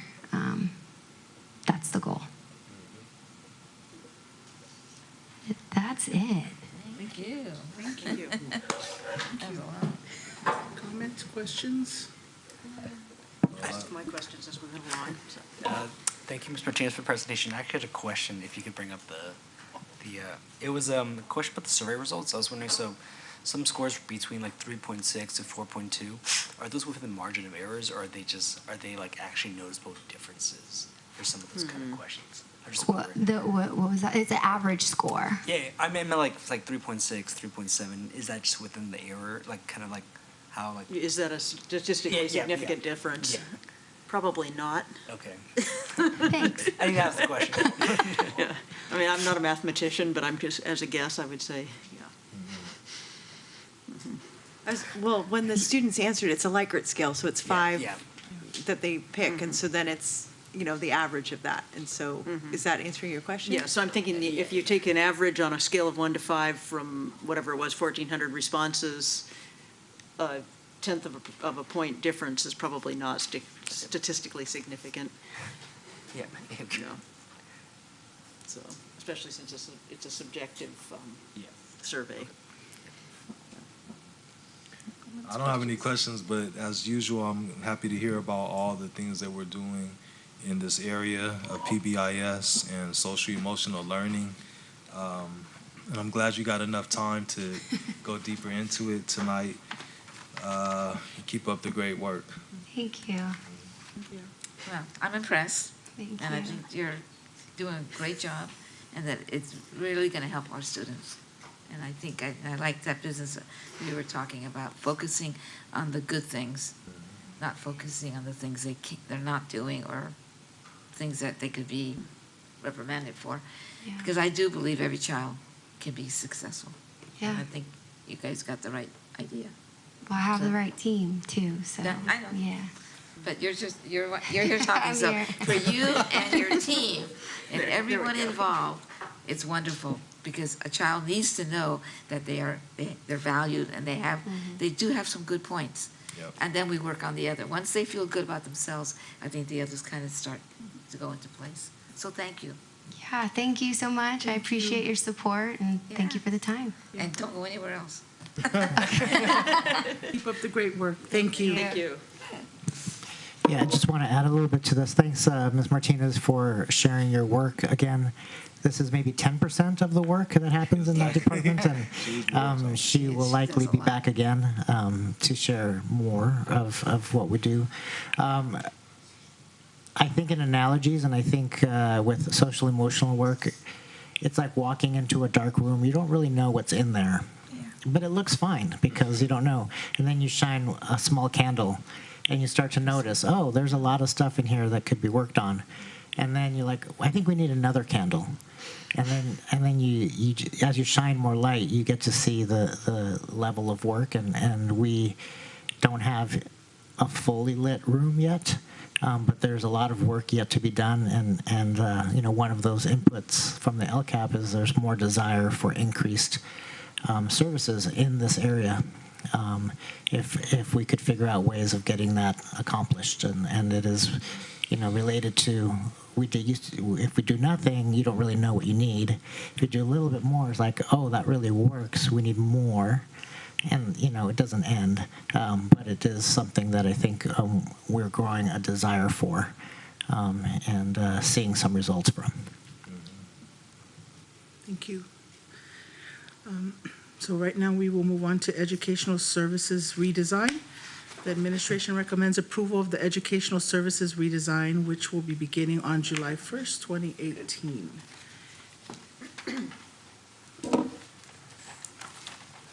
So I'm back.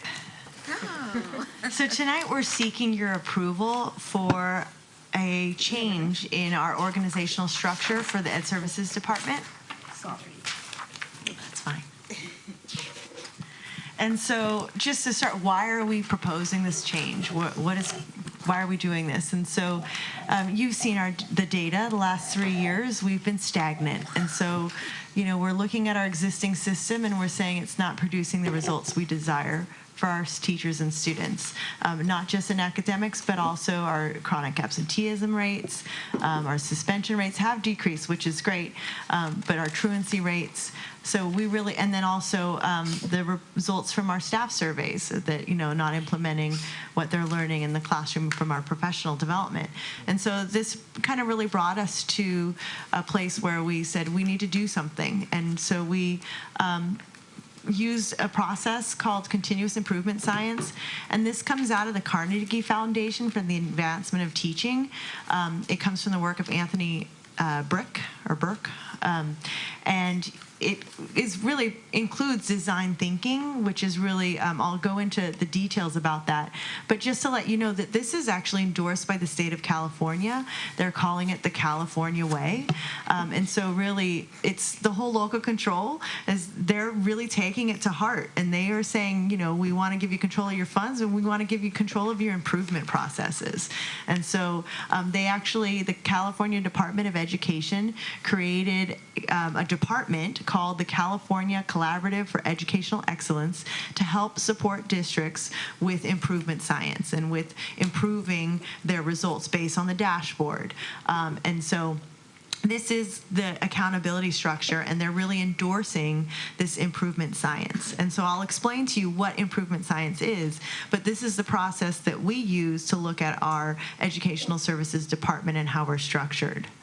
And so we involved quite a few stakeholders, and they're all here tonight. Not all, but most of them are here tonight. So if you were part of this process, if you could stand up, if you were part of the Ed Services team, you just stand up. All right.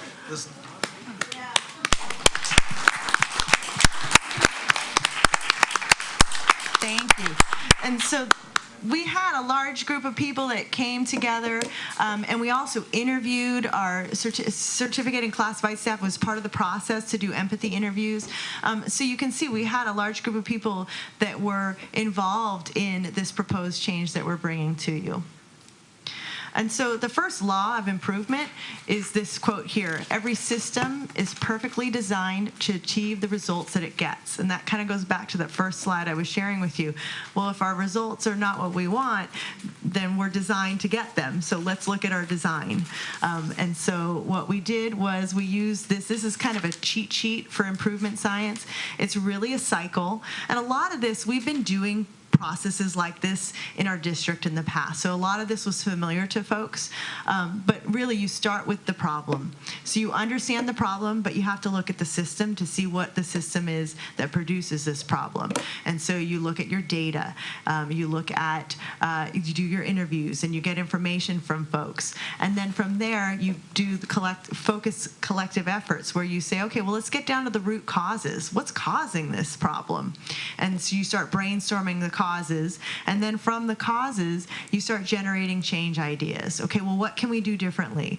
And identifying very specific changes that you could make. And then what you do after that is you prototype, you test and build, some small scale, but if you have high confidence, then you do large scale. And what you do is in that process you think about, well, what do we predict is going to happen? How are we going to know? And then you study it and then make changes, small changes. What they say is fail fast, learn fast. And so this is a continuous improvement science process. We're always going to be using this process. So this proposed change we're bringing to you now is just it's basically our prototype, and we're going to constantly be looking at it to improve it as we move through this process, and it will never end. We are always going to be looking at how we can better serve our students. And then spreading and scaling is the last part. If it's working, you spread and scale. If it's not, you abort. If it just needs a tweak, you adjust. And if it's working great, you adopt. So this is the kind of the essence for the model of improvement. You look at what are we trying to accomplish. We want to improve our student achievement. We want to improve attendance. We want to improve students' safety and comfort in school. And then how will we know that a change is an improvement? You don't want to make a change just to make a change. If it's not going to improve anything, don't do it. And then what change can we make that will result in an improvement? So really thinking that through. And then that's the plan, do, study, act cycle. You'll probably hear the acronym PDSA at some point, but that's what that stands for, and that's really you plan it out, you predict, you do, so you test, and then you study, and you keep just adjusting, and it's a cycle. You see it keeps going and going and going, and that's what we're going to be doing as we go through this process. And if you approve this reorganization, this change, then we will constantly be using this process as we are working through the year. And so as we were going through this process, some of the things that we considered as part of the change was, first and foremost, focusing on student learning outcomes.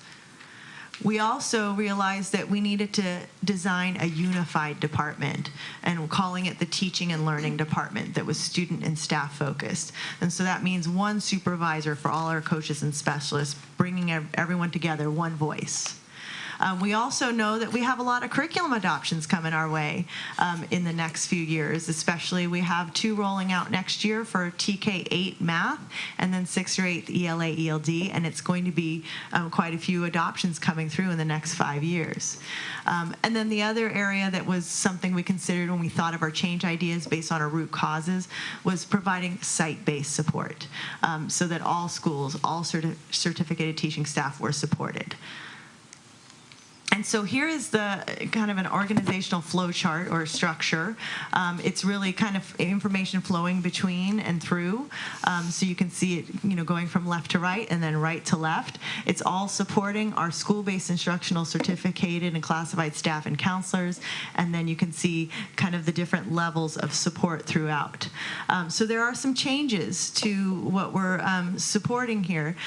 We have kind of a team in the front there with me, and then our Director of Technology and Curriculum Integration, our Director of Student Services and Special Ed. So really making sure it's not just special education, it's all students that we're supporting in student services. And so not really segregating a special ed department.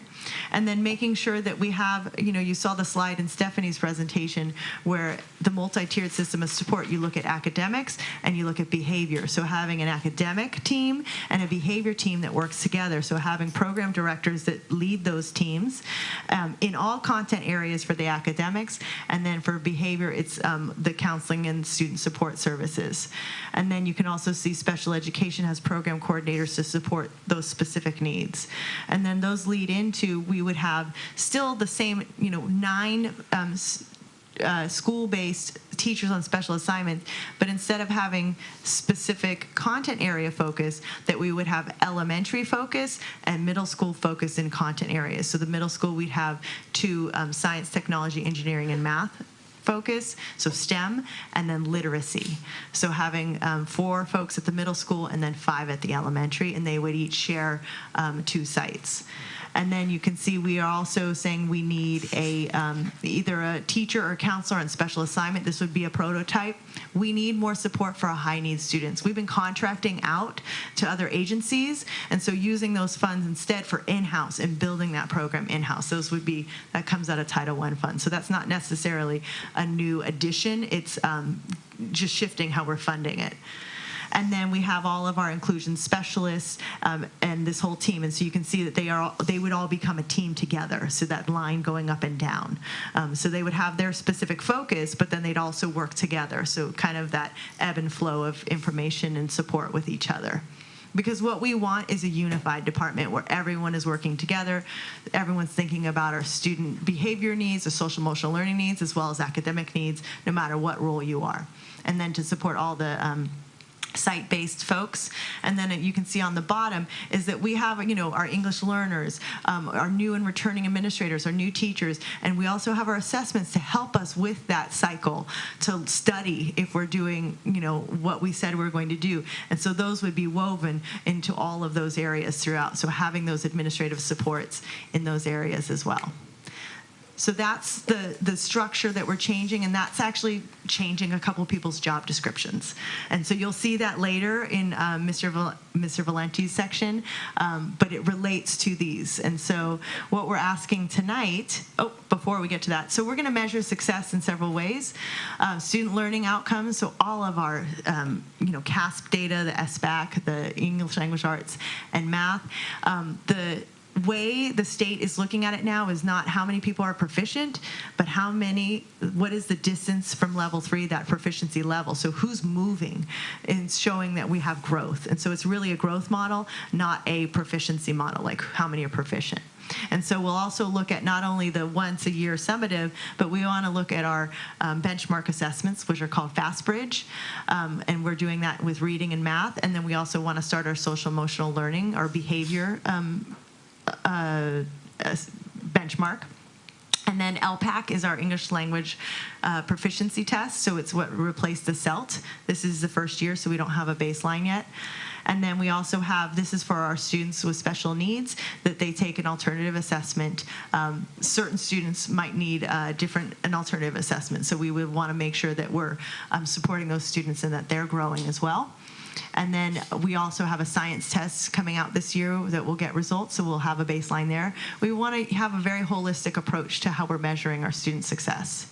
And then we also want to see our students having access to curriculum. So this is where our support folks come into play, where we're making sure that our teachers have access to the new adoptions, that they're using the materials with integrity, and that they understand all the components and they're getting the support they need, that they feel supported in it, and that also we will measure this through the survey data of teachers increasing the percent of teachers who say they're implementing what they're learning in the best practices, that they feel confident with the implementation of best practices based on the support they're receiving, and that also our administrators are feeling confident in supporting their teachers.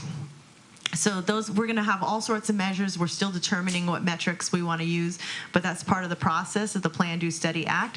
So we need to, when we're planning, we need to think, how are we going to measure whether this new structure is going to be effective? And so we'll be constantly looking at data to help to see. And then we'll come back to you to share with you how it's going, and we'll make adjustments as we need. So it's, possibly wrong, definitely incomplete. We're still a work in progress. It's that whole idea of fail fast, learn fast. But we need to do something, and we need to get started. And so we want your approval to move forward with these proposed changes to our structure. And then later, that hopefully you also approve the temporary job descriptions because we have some adjustments to the roles of some of our staff. Any questions?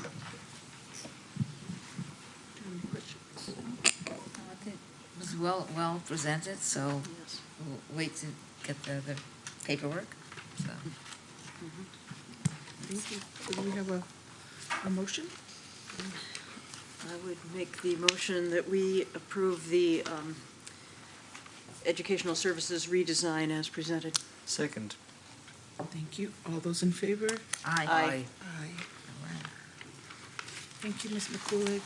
Thank you. Thanks, Sandy. All right. On to certificated personnel, Mr. Valenti. Our certificate retirement. So we have some names? Yes. So, Dr. Salahi's been a longtime teacher, of course, over at FDR. Has her retirement at the end of this year. And she was with us on September 11, 1989. And we would like to request that the board accept her retirement and approve a resolution presenting her years of service. Well, I will make the motion that we approve the retirement request from Deborah Savahi, a third grade teacher from FDR, effective June 16, 2018, and that an appropriate resolution be prepared commending her for her years of service with the district. I'll second the motion. I think I make out to be 29, or is that 39? What? 29. I gotta pull up my I second fingers. the motion. Yeah. Whatever. Oh. I'll give you the math. We have a second. All those in favor? Aye. Aye. And thank you to Ms. Sabahi for her service. Yes. So we now look upon the annual declaration of need for fully qualified educators. This is the California Commission on Teaching credential requires the governing board to vote annually to approve the attached declaration certifying there may be a sufficient number of certificated persons. Yeah, it's a tongue twister. This kind of ties in with the next one as well, but based on last year's declaration of need, which we do annually, we estimate the number of teachers that may, and I underline may, need short-term staff permits, statutory waivers, internship credentials, things of that nature, in case the district finds itself without an adequate pool of credentialed teachers to hire from. Given, looking through the context of the teacher shortage. So again, we don't anticipate having too many, but we do have currently teachers on credentials or internship credentials that are in programs, particularly for special education, math, and science. So it just allows us that flexibility if we have to go to that pool of folks to hire. So I move that we approve the annual declaration of need for fully qualified educators 2018 and 2019. I'll second that motion. We have a second. All those in favor? Aye. Aye. Thank you. Now we look at letter E. Yeah. And again, I hope not to be too repetitive, but it is somewhat similar. Again, based looking on last year's declaration and looking within the lens of the teacher shortage, we make this kind of an annual declaration so the district has flexibility to employ temporary teachers and substitutes that may have not taken or passed the CBEST. Now, the CBEST is after you have a bachelor's degree and pass the CBEST, that is sort of the entryway into teaching. But we do have folks that either because of the need or they've taken it, or they've only taken parts of it, that it allows the district to apply for a waiver in case we need to have, again, that flexibility to have somebody working if we cannot find a fully credentialed teacher to do that. Also, until they do pass the CBEST, they do stay in temporary status, so they do not continue down the tenure path. So again, it allows us that flexibility as well. Currently, I know we have a few folks in that situation, and it just looking forward towards next year, we want to continue to have that ability if we needed to. I have one question Yeah. about that. Is there a time limit that they have to get the CBEST done, and they can't teach anymore? There's a number of attempts that are tied into that. The one case in my tenure that we've had a person in this situation, it was over a period of 3 years in 2 different districts, and they were not able to pass one particular section of the CBEST. So at the end of last year, we had to take them out of certificated. Fortunately, they stuck with us and classified. But it does allow, depending on the area of need, depending on the declaration the district makes and the attempts. So, but there is a definite closer. Okay, thank you. No, thank you. Do we have any other questions or comments? Nope. So do we have a motion? Make a motion that we approve the annual CBEST waiver declaration 2018, 2019. Second. All those in favor? Aye. Now we have the job description for our program director for student support services. So, excuse me, as Ms. McCulloch mentioned in her presentation, the position of Program Director, Student Support Services is a new part of that reconfiguration of the Integrated Ed Services Department. And I know you've read over the job description. We're asking the the board approve the job description as written. I move that we approve the job description for Program Director of Student Support Services as specified in the reorganization of the Educational Services Department. Second. We have a second. All those in favor? Aye. We have another job description for our program director, teaching and learning for our Educational Services Department. All right. So again, referring back to my colleague's presentation, another one of our shifts in the Integrated Ed Services Department reconfiguration is having our Program Director of Teaching and Learning. So the administration does request the approval of the job description for that position of Program Director as specified in the reorganization. I have a question about that. Is that the position in the chart that was in between the 9? Yeah, that was I was just going to say the academic. Okay. I made notes myself. Yeah. Any other questions? So is this a position that's going to be an open position for somebody, or is it designed for someone who's already doing the job? It's designed for somebody that's already in that position, and it's a reconfiguration of the existing position. And so will that be because it says salary here, so that, is it a different higher No, level? the program director, salary and days, work days is already an established. Right here, but I mean, how can I say, it's an increase for that. No, right now it's at the same salary and year, work year. Oh. Because it's a program director, the program director salary is It's the same at the one. intermediate principal level. Oh, it's already at that level? Yes. Okay, excuse me. I just No, wanted no to- problem. Okay, I just want to make Thanks for the sure that it's clarification. not giving more to do and not the pay didn't increase, so. Okay, thank you. Thank you. Do we have any other questions regarding the Program Director for Teaching and Learning job description? I'll make a motion that we, okay, I make a Promotion. motion that we approve the job description for the Program Director Teaching and Learning as specified in the reorganization of the Educational Services Department. Second. We have a second. All those in favor? Aye. Aye. Thank you. Now we will be moving to discuss the memorandum of understanding between Jefferson Elementary Federation of Teachers, AFT 3267, and Jefferson Elementary School District. This is the administration recommends approval of the memorandum of understanding between these two entities for a one-year job description for instructional support teachers as specified in the reorganization of Educational Services Department. Oh, no. So currently, our coaches that we have our math coaches, our ELA, our ELD, our technology.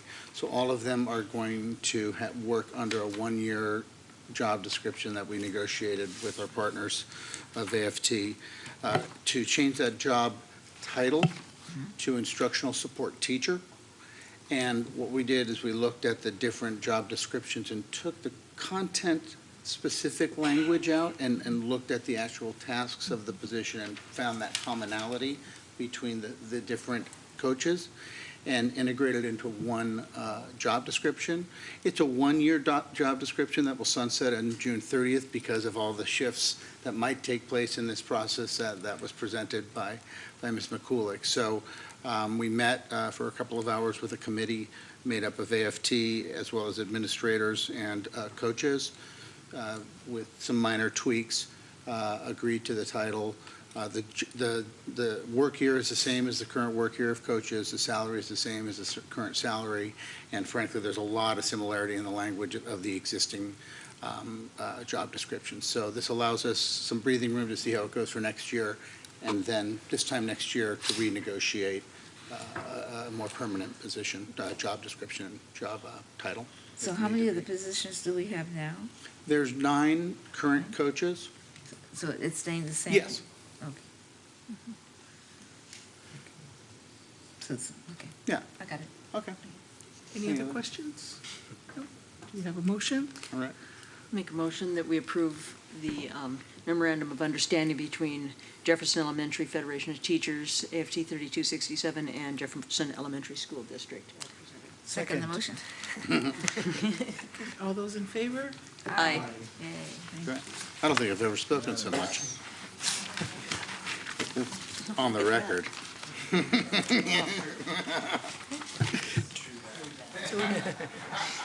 Thank you, Mr. Valenti. Board policies and administrative regulations. We will now Favorite thing.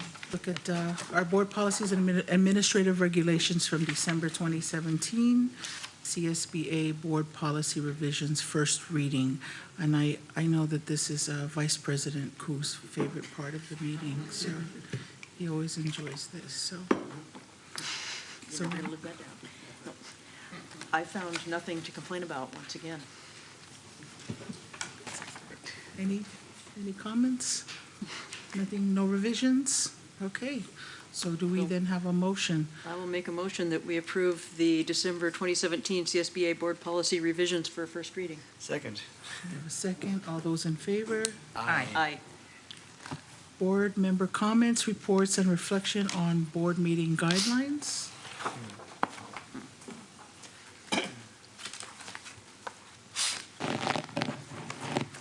And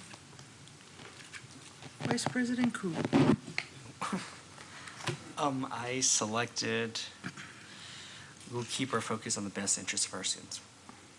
That we did tonight, so, yeah. I always select that we would keep our focus on the best interests of the students. A lot of great stuff tonight, I think, regarding exactly how we're going to focus on the best interests of our students. That was a tongue twister, too. So, well done. Trustee Persuel. I'm going to say the first one also. And like I said before, I think we're doing our job. And it's hard to look at this and say very much because there's nothing really to say, let's change it or let's do something. So just want to say that we're only doing a good job up here because of all of you guys out there. And other than that, as we go through all these months coming up, there's going to be a lot of activities. But it makes me happy to go to events, and even though I didn't mention them all, you mentioned some that I was there too. But it lets us see how good our district is, and that we do a lot of things with children, and we do a lot of things with parents, and that I think people are very happy with what's going on, and that makes me happy. It's better that they don't come telling me complaints because they're happy. So I think we're in a good spot. Thank you. Trustee Ali. I just wanted to comment that I'm actually excited about this reorganization and the way that our district is showing that we value the growth mindset, not just for the students, but ourselves as well. And we will keep our focus on the best interests of our students. Thank you. That was my first pick, but since you guys all took that one, I'll go with my second, which is we will work toward the future, learning from the past. And I think that's what we heard today. And I think Ms. McCulloch touched on it, where we looked at our system and identifying any systemic issues and trying to address that and make the necessary change for a growth mindset. So I believe we're headed in the right direction. And as Trustee Brusuela had mentioned earlier, that this is definitely not work that we do alone from up here, that it's a team effort and a collective effort that we continue to enjoy. I enjoy that. I think that we all continue to work well together, and we have a wonderful district that we're a part of, and we represent North County well. Even though we're the stepchild, I will say it again and again, San Mateo County, I'm always proud to represent North County and, more specifically our school district. So thank you all. Thank you all for working so hard. Our administrators, to our teachers, and the families that you engage to do the work and the heavy lifting with you. This work is not something we can do alone, so we thank you. Thank you very much, and I hope you get to enjoy this weekend with your families and celebrate a lot of good things happening in your lives and here in the district.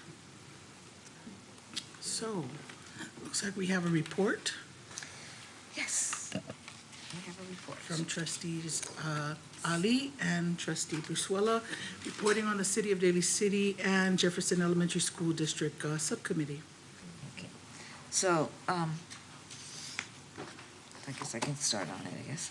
So we met with the City of Daly City, Pat Martell, City Manager, two members of the council, was Judith Christensen and Ray Benaventura, and also other folks in management, which is Joseph Curran for Library and Recreation, and our new Chief of Police, who's got installed today, or I should say pinned with the badge, Chief Patrick Hensley, which I attended that as well today. So what they basically started off with saying, what can we do as a city to help the school district in areas of safety? And how do you feel about your sites and all that? So that was easy for me to say right away that I've always had this feeling since 1968 when my daughter went to kindergarten. Many of our campuses are wide open, and it is kind of scary in today's way things go today. And we don't have the funds in our school district to go out and build huge fences and stuff like that, although there would be some things that Mr. Vardalos mentioned that could be done to kind of make it a little closer in. So we were talking about, well, how and what can we do? And I suggested something which, I don't know how everybody feels about it, but that we do more. We're doing a lot for justice and trying to teach children about how to be nice to each other and how to resolve things. But how can we reach all the children that maybe feel alone, that maybe feel they're not the most popular kid, or they don't get selected to do something, or what can we do to make sure we can really bring the real child all up to feel proud? Because as you read some of the things that happen in the world, is that many times it's someone who didn't get along, or someone that had somebody, bullied them, or someone. So what can we do even more than what we are doing now? And there's nothing to say about you. What you're doing is excellent, and we need that, which is good. But let's make sure that we don't ever overlook a child that maybe is having an unhappy home, or something's happening that is going to bring a problem. And that's a big thing to look at, but I seem to feel that they heard what I said. But the other thing was, we were reviewing already what protocols do we have for school safety.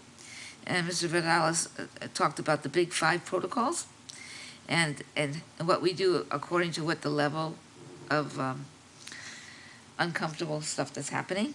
And he went in to say all about that. Now, they asked us, are we in favor of armed security?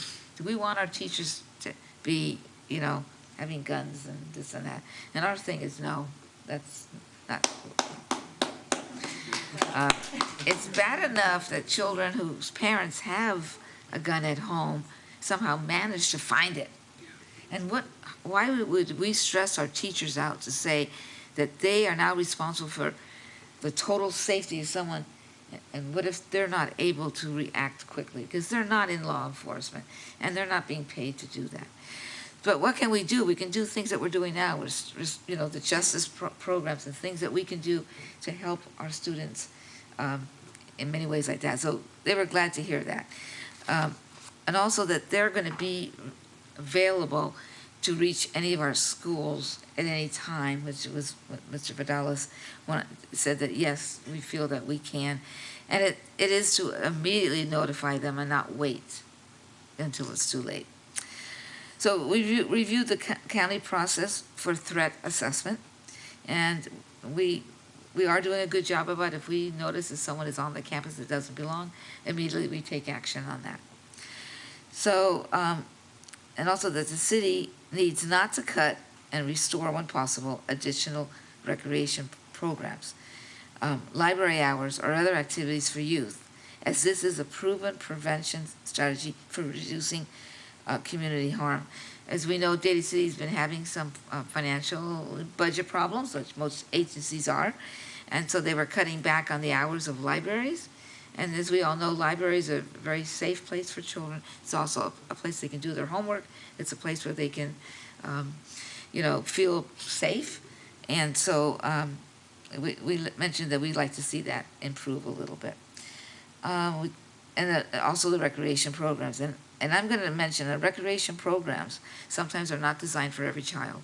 And that's what we have to make sure we talk with them on our subcommittees to be sure that all children are able to have access to recreation programs, and not just if they have enough money to do so.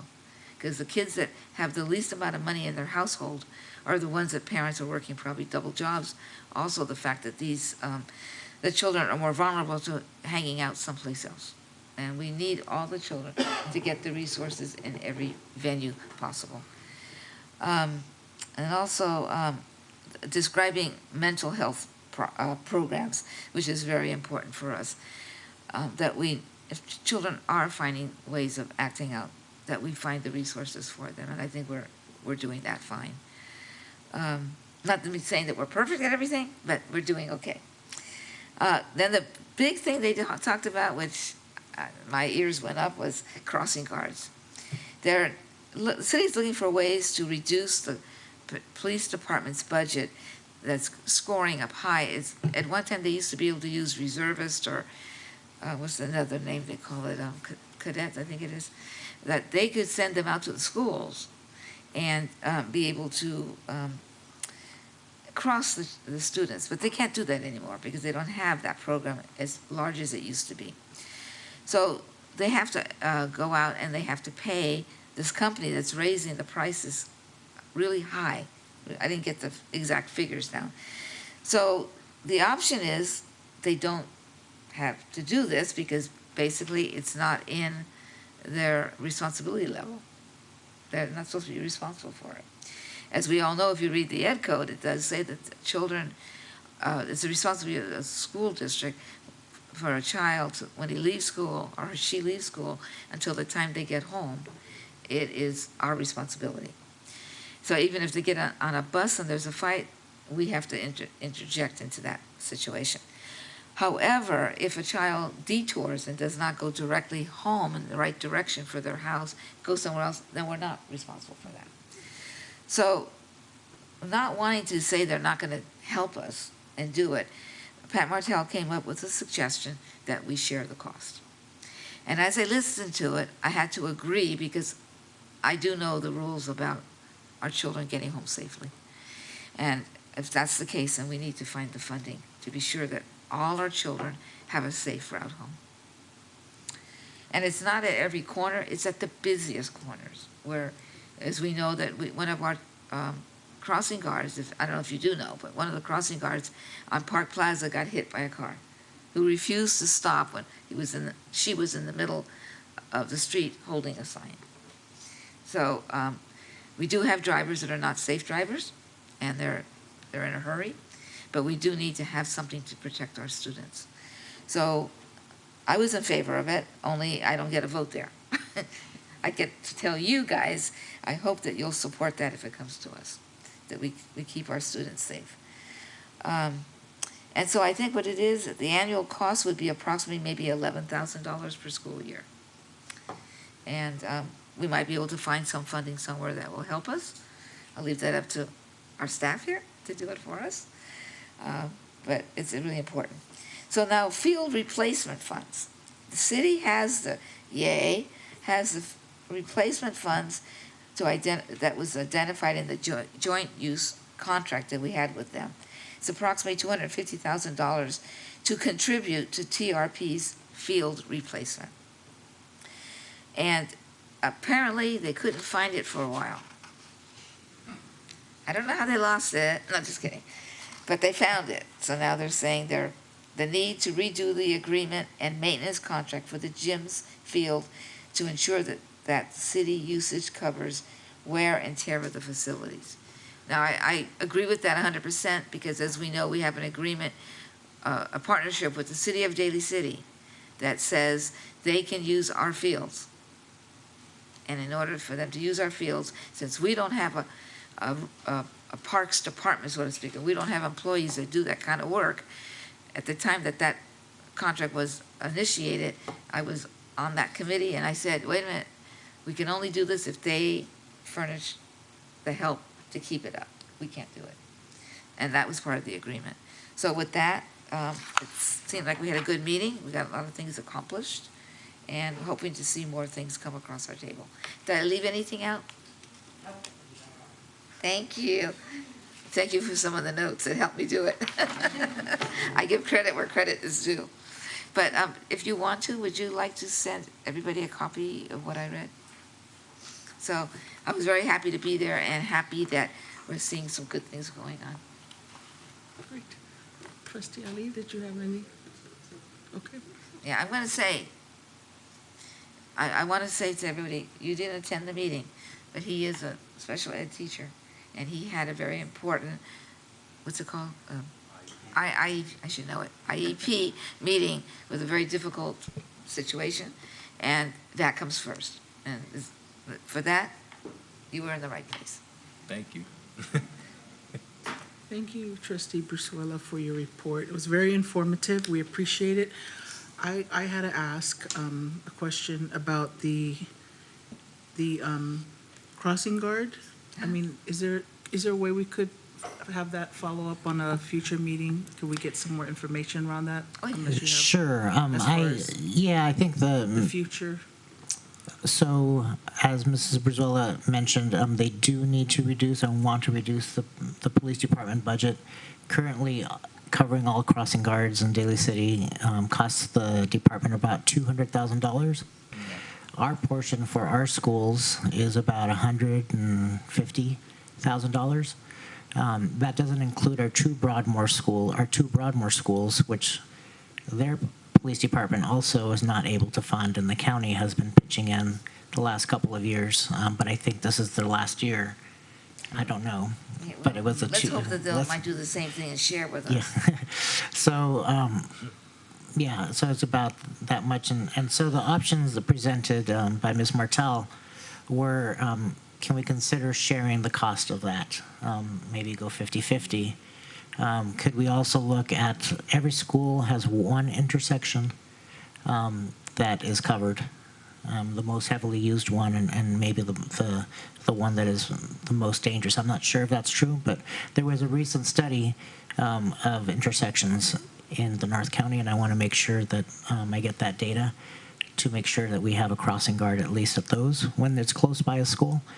And of course, the perennial, do we have volunteers? Can the PTAs take it on? And maybe, but I'm not sure that you can count on a volunteer to show up on a rainy day to cross students like you can count someone who's getting paid to do that. So I think that I would prefer to stay with someone that we compensate. We could recruit from our parents to become that person, but I think it needs to be a compensated position, at least for the major big ones. For the other, every school has at least 4 or 5 intersections as they approach it. Maybe the other ones could be volunteer, but I think that the main one, we should try to stick to it. And the city is willing to train any of our volunteers that we get. The police department will train and provide the needed materials. So yeah, it would be coming back to you. I imagine we'll be having some kind of discussion. And Mrs. Brizuela at that point, we're not opposed to sharing to it. I thought maybe there's a combination of the 3 options that we could pursue, but we'll come back to you, and we'll try to include as much of that into the upcoming budget. Thank you. Yeah, I have to agree with Mr. Gonzalez. If we had parent volunteers, many of them work, and if their children are sick, or if they're sick, then we have to have a process that would be able to, So, but it's like we don't have school buses. Like some places have school buses, so, And then we're having less of the Samtrans buses wanting to come as often too. So we got to just protect our kids. Thank you again, Trustee Brizuela, for your presentation. And if there aren't any other comments or questions, I think we're ready to adjourn. And it is 9:20. Thank you, everyone. Meeting adjourned.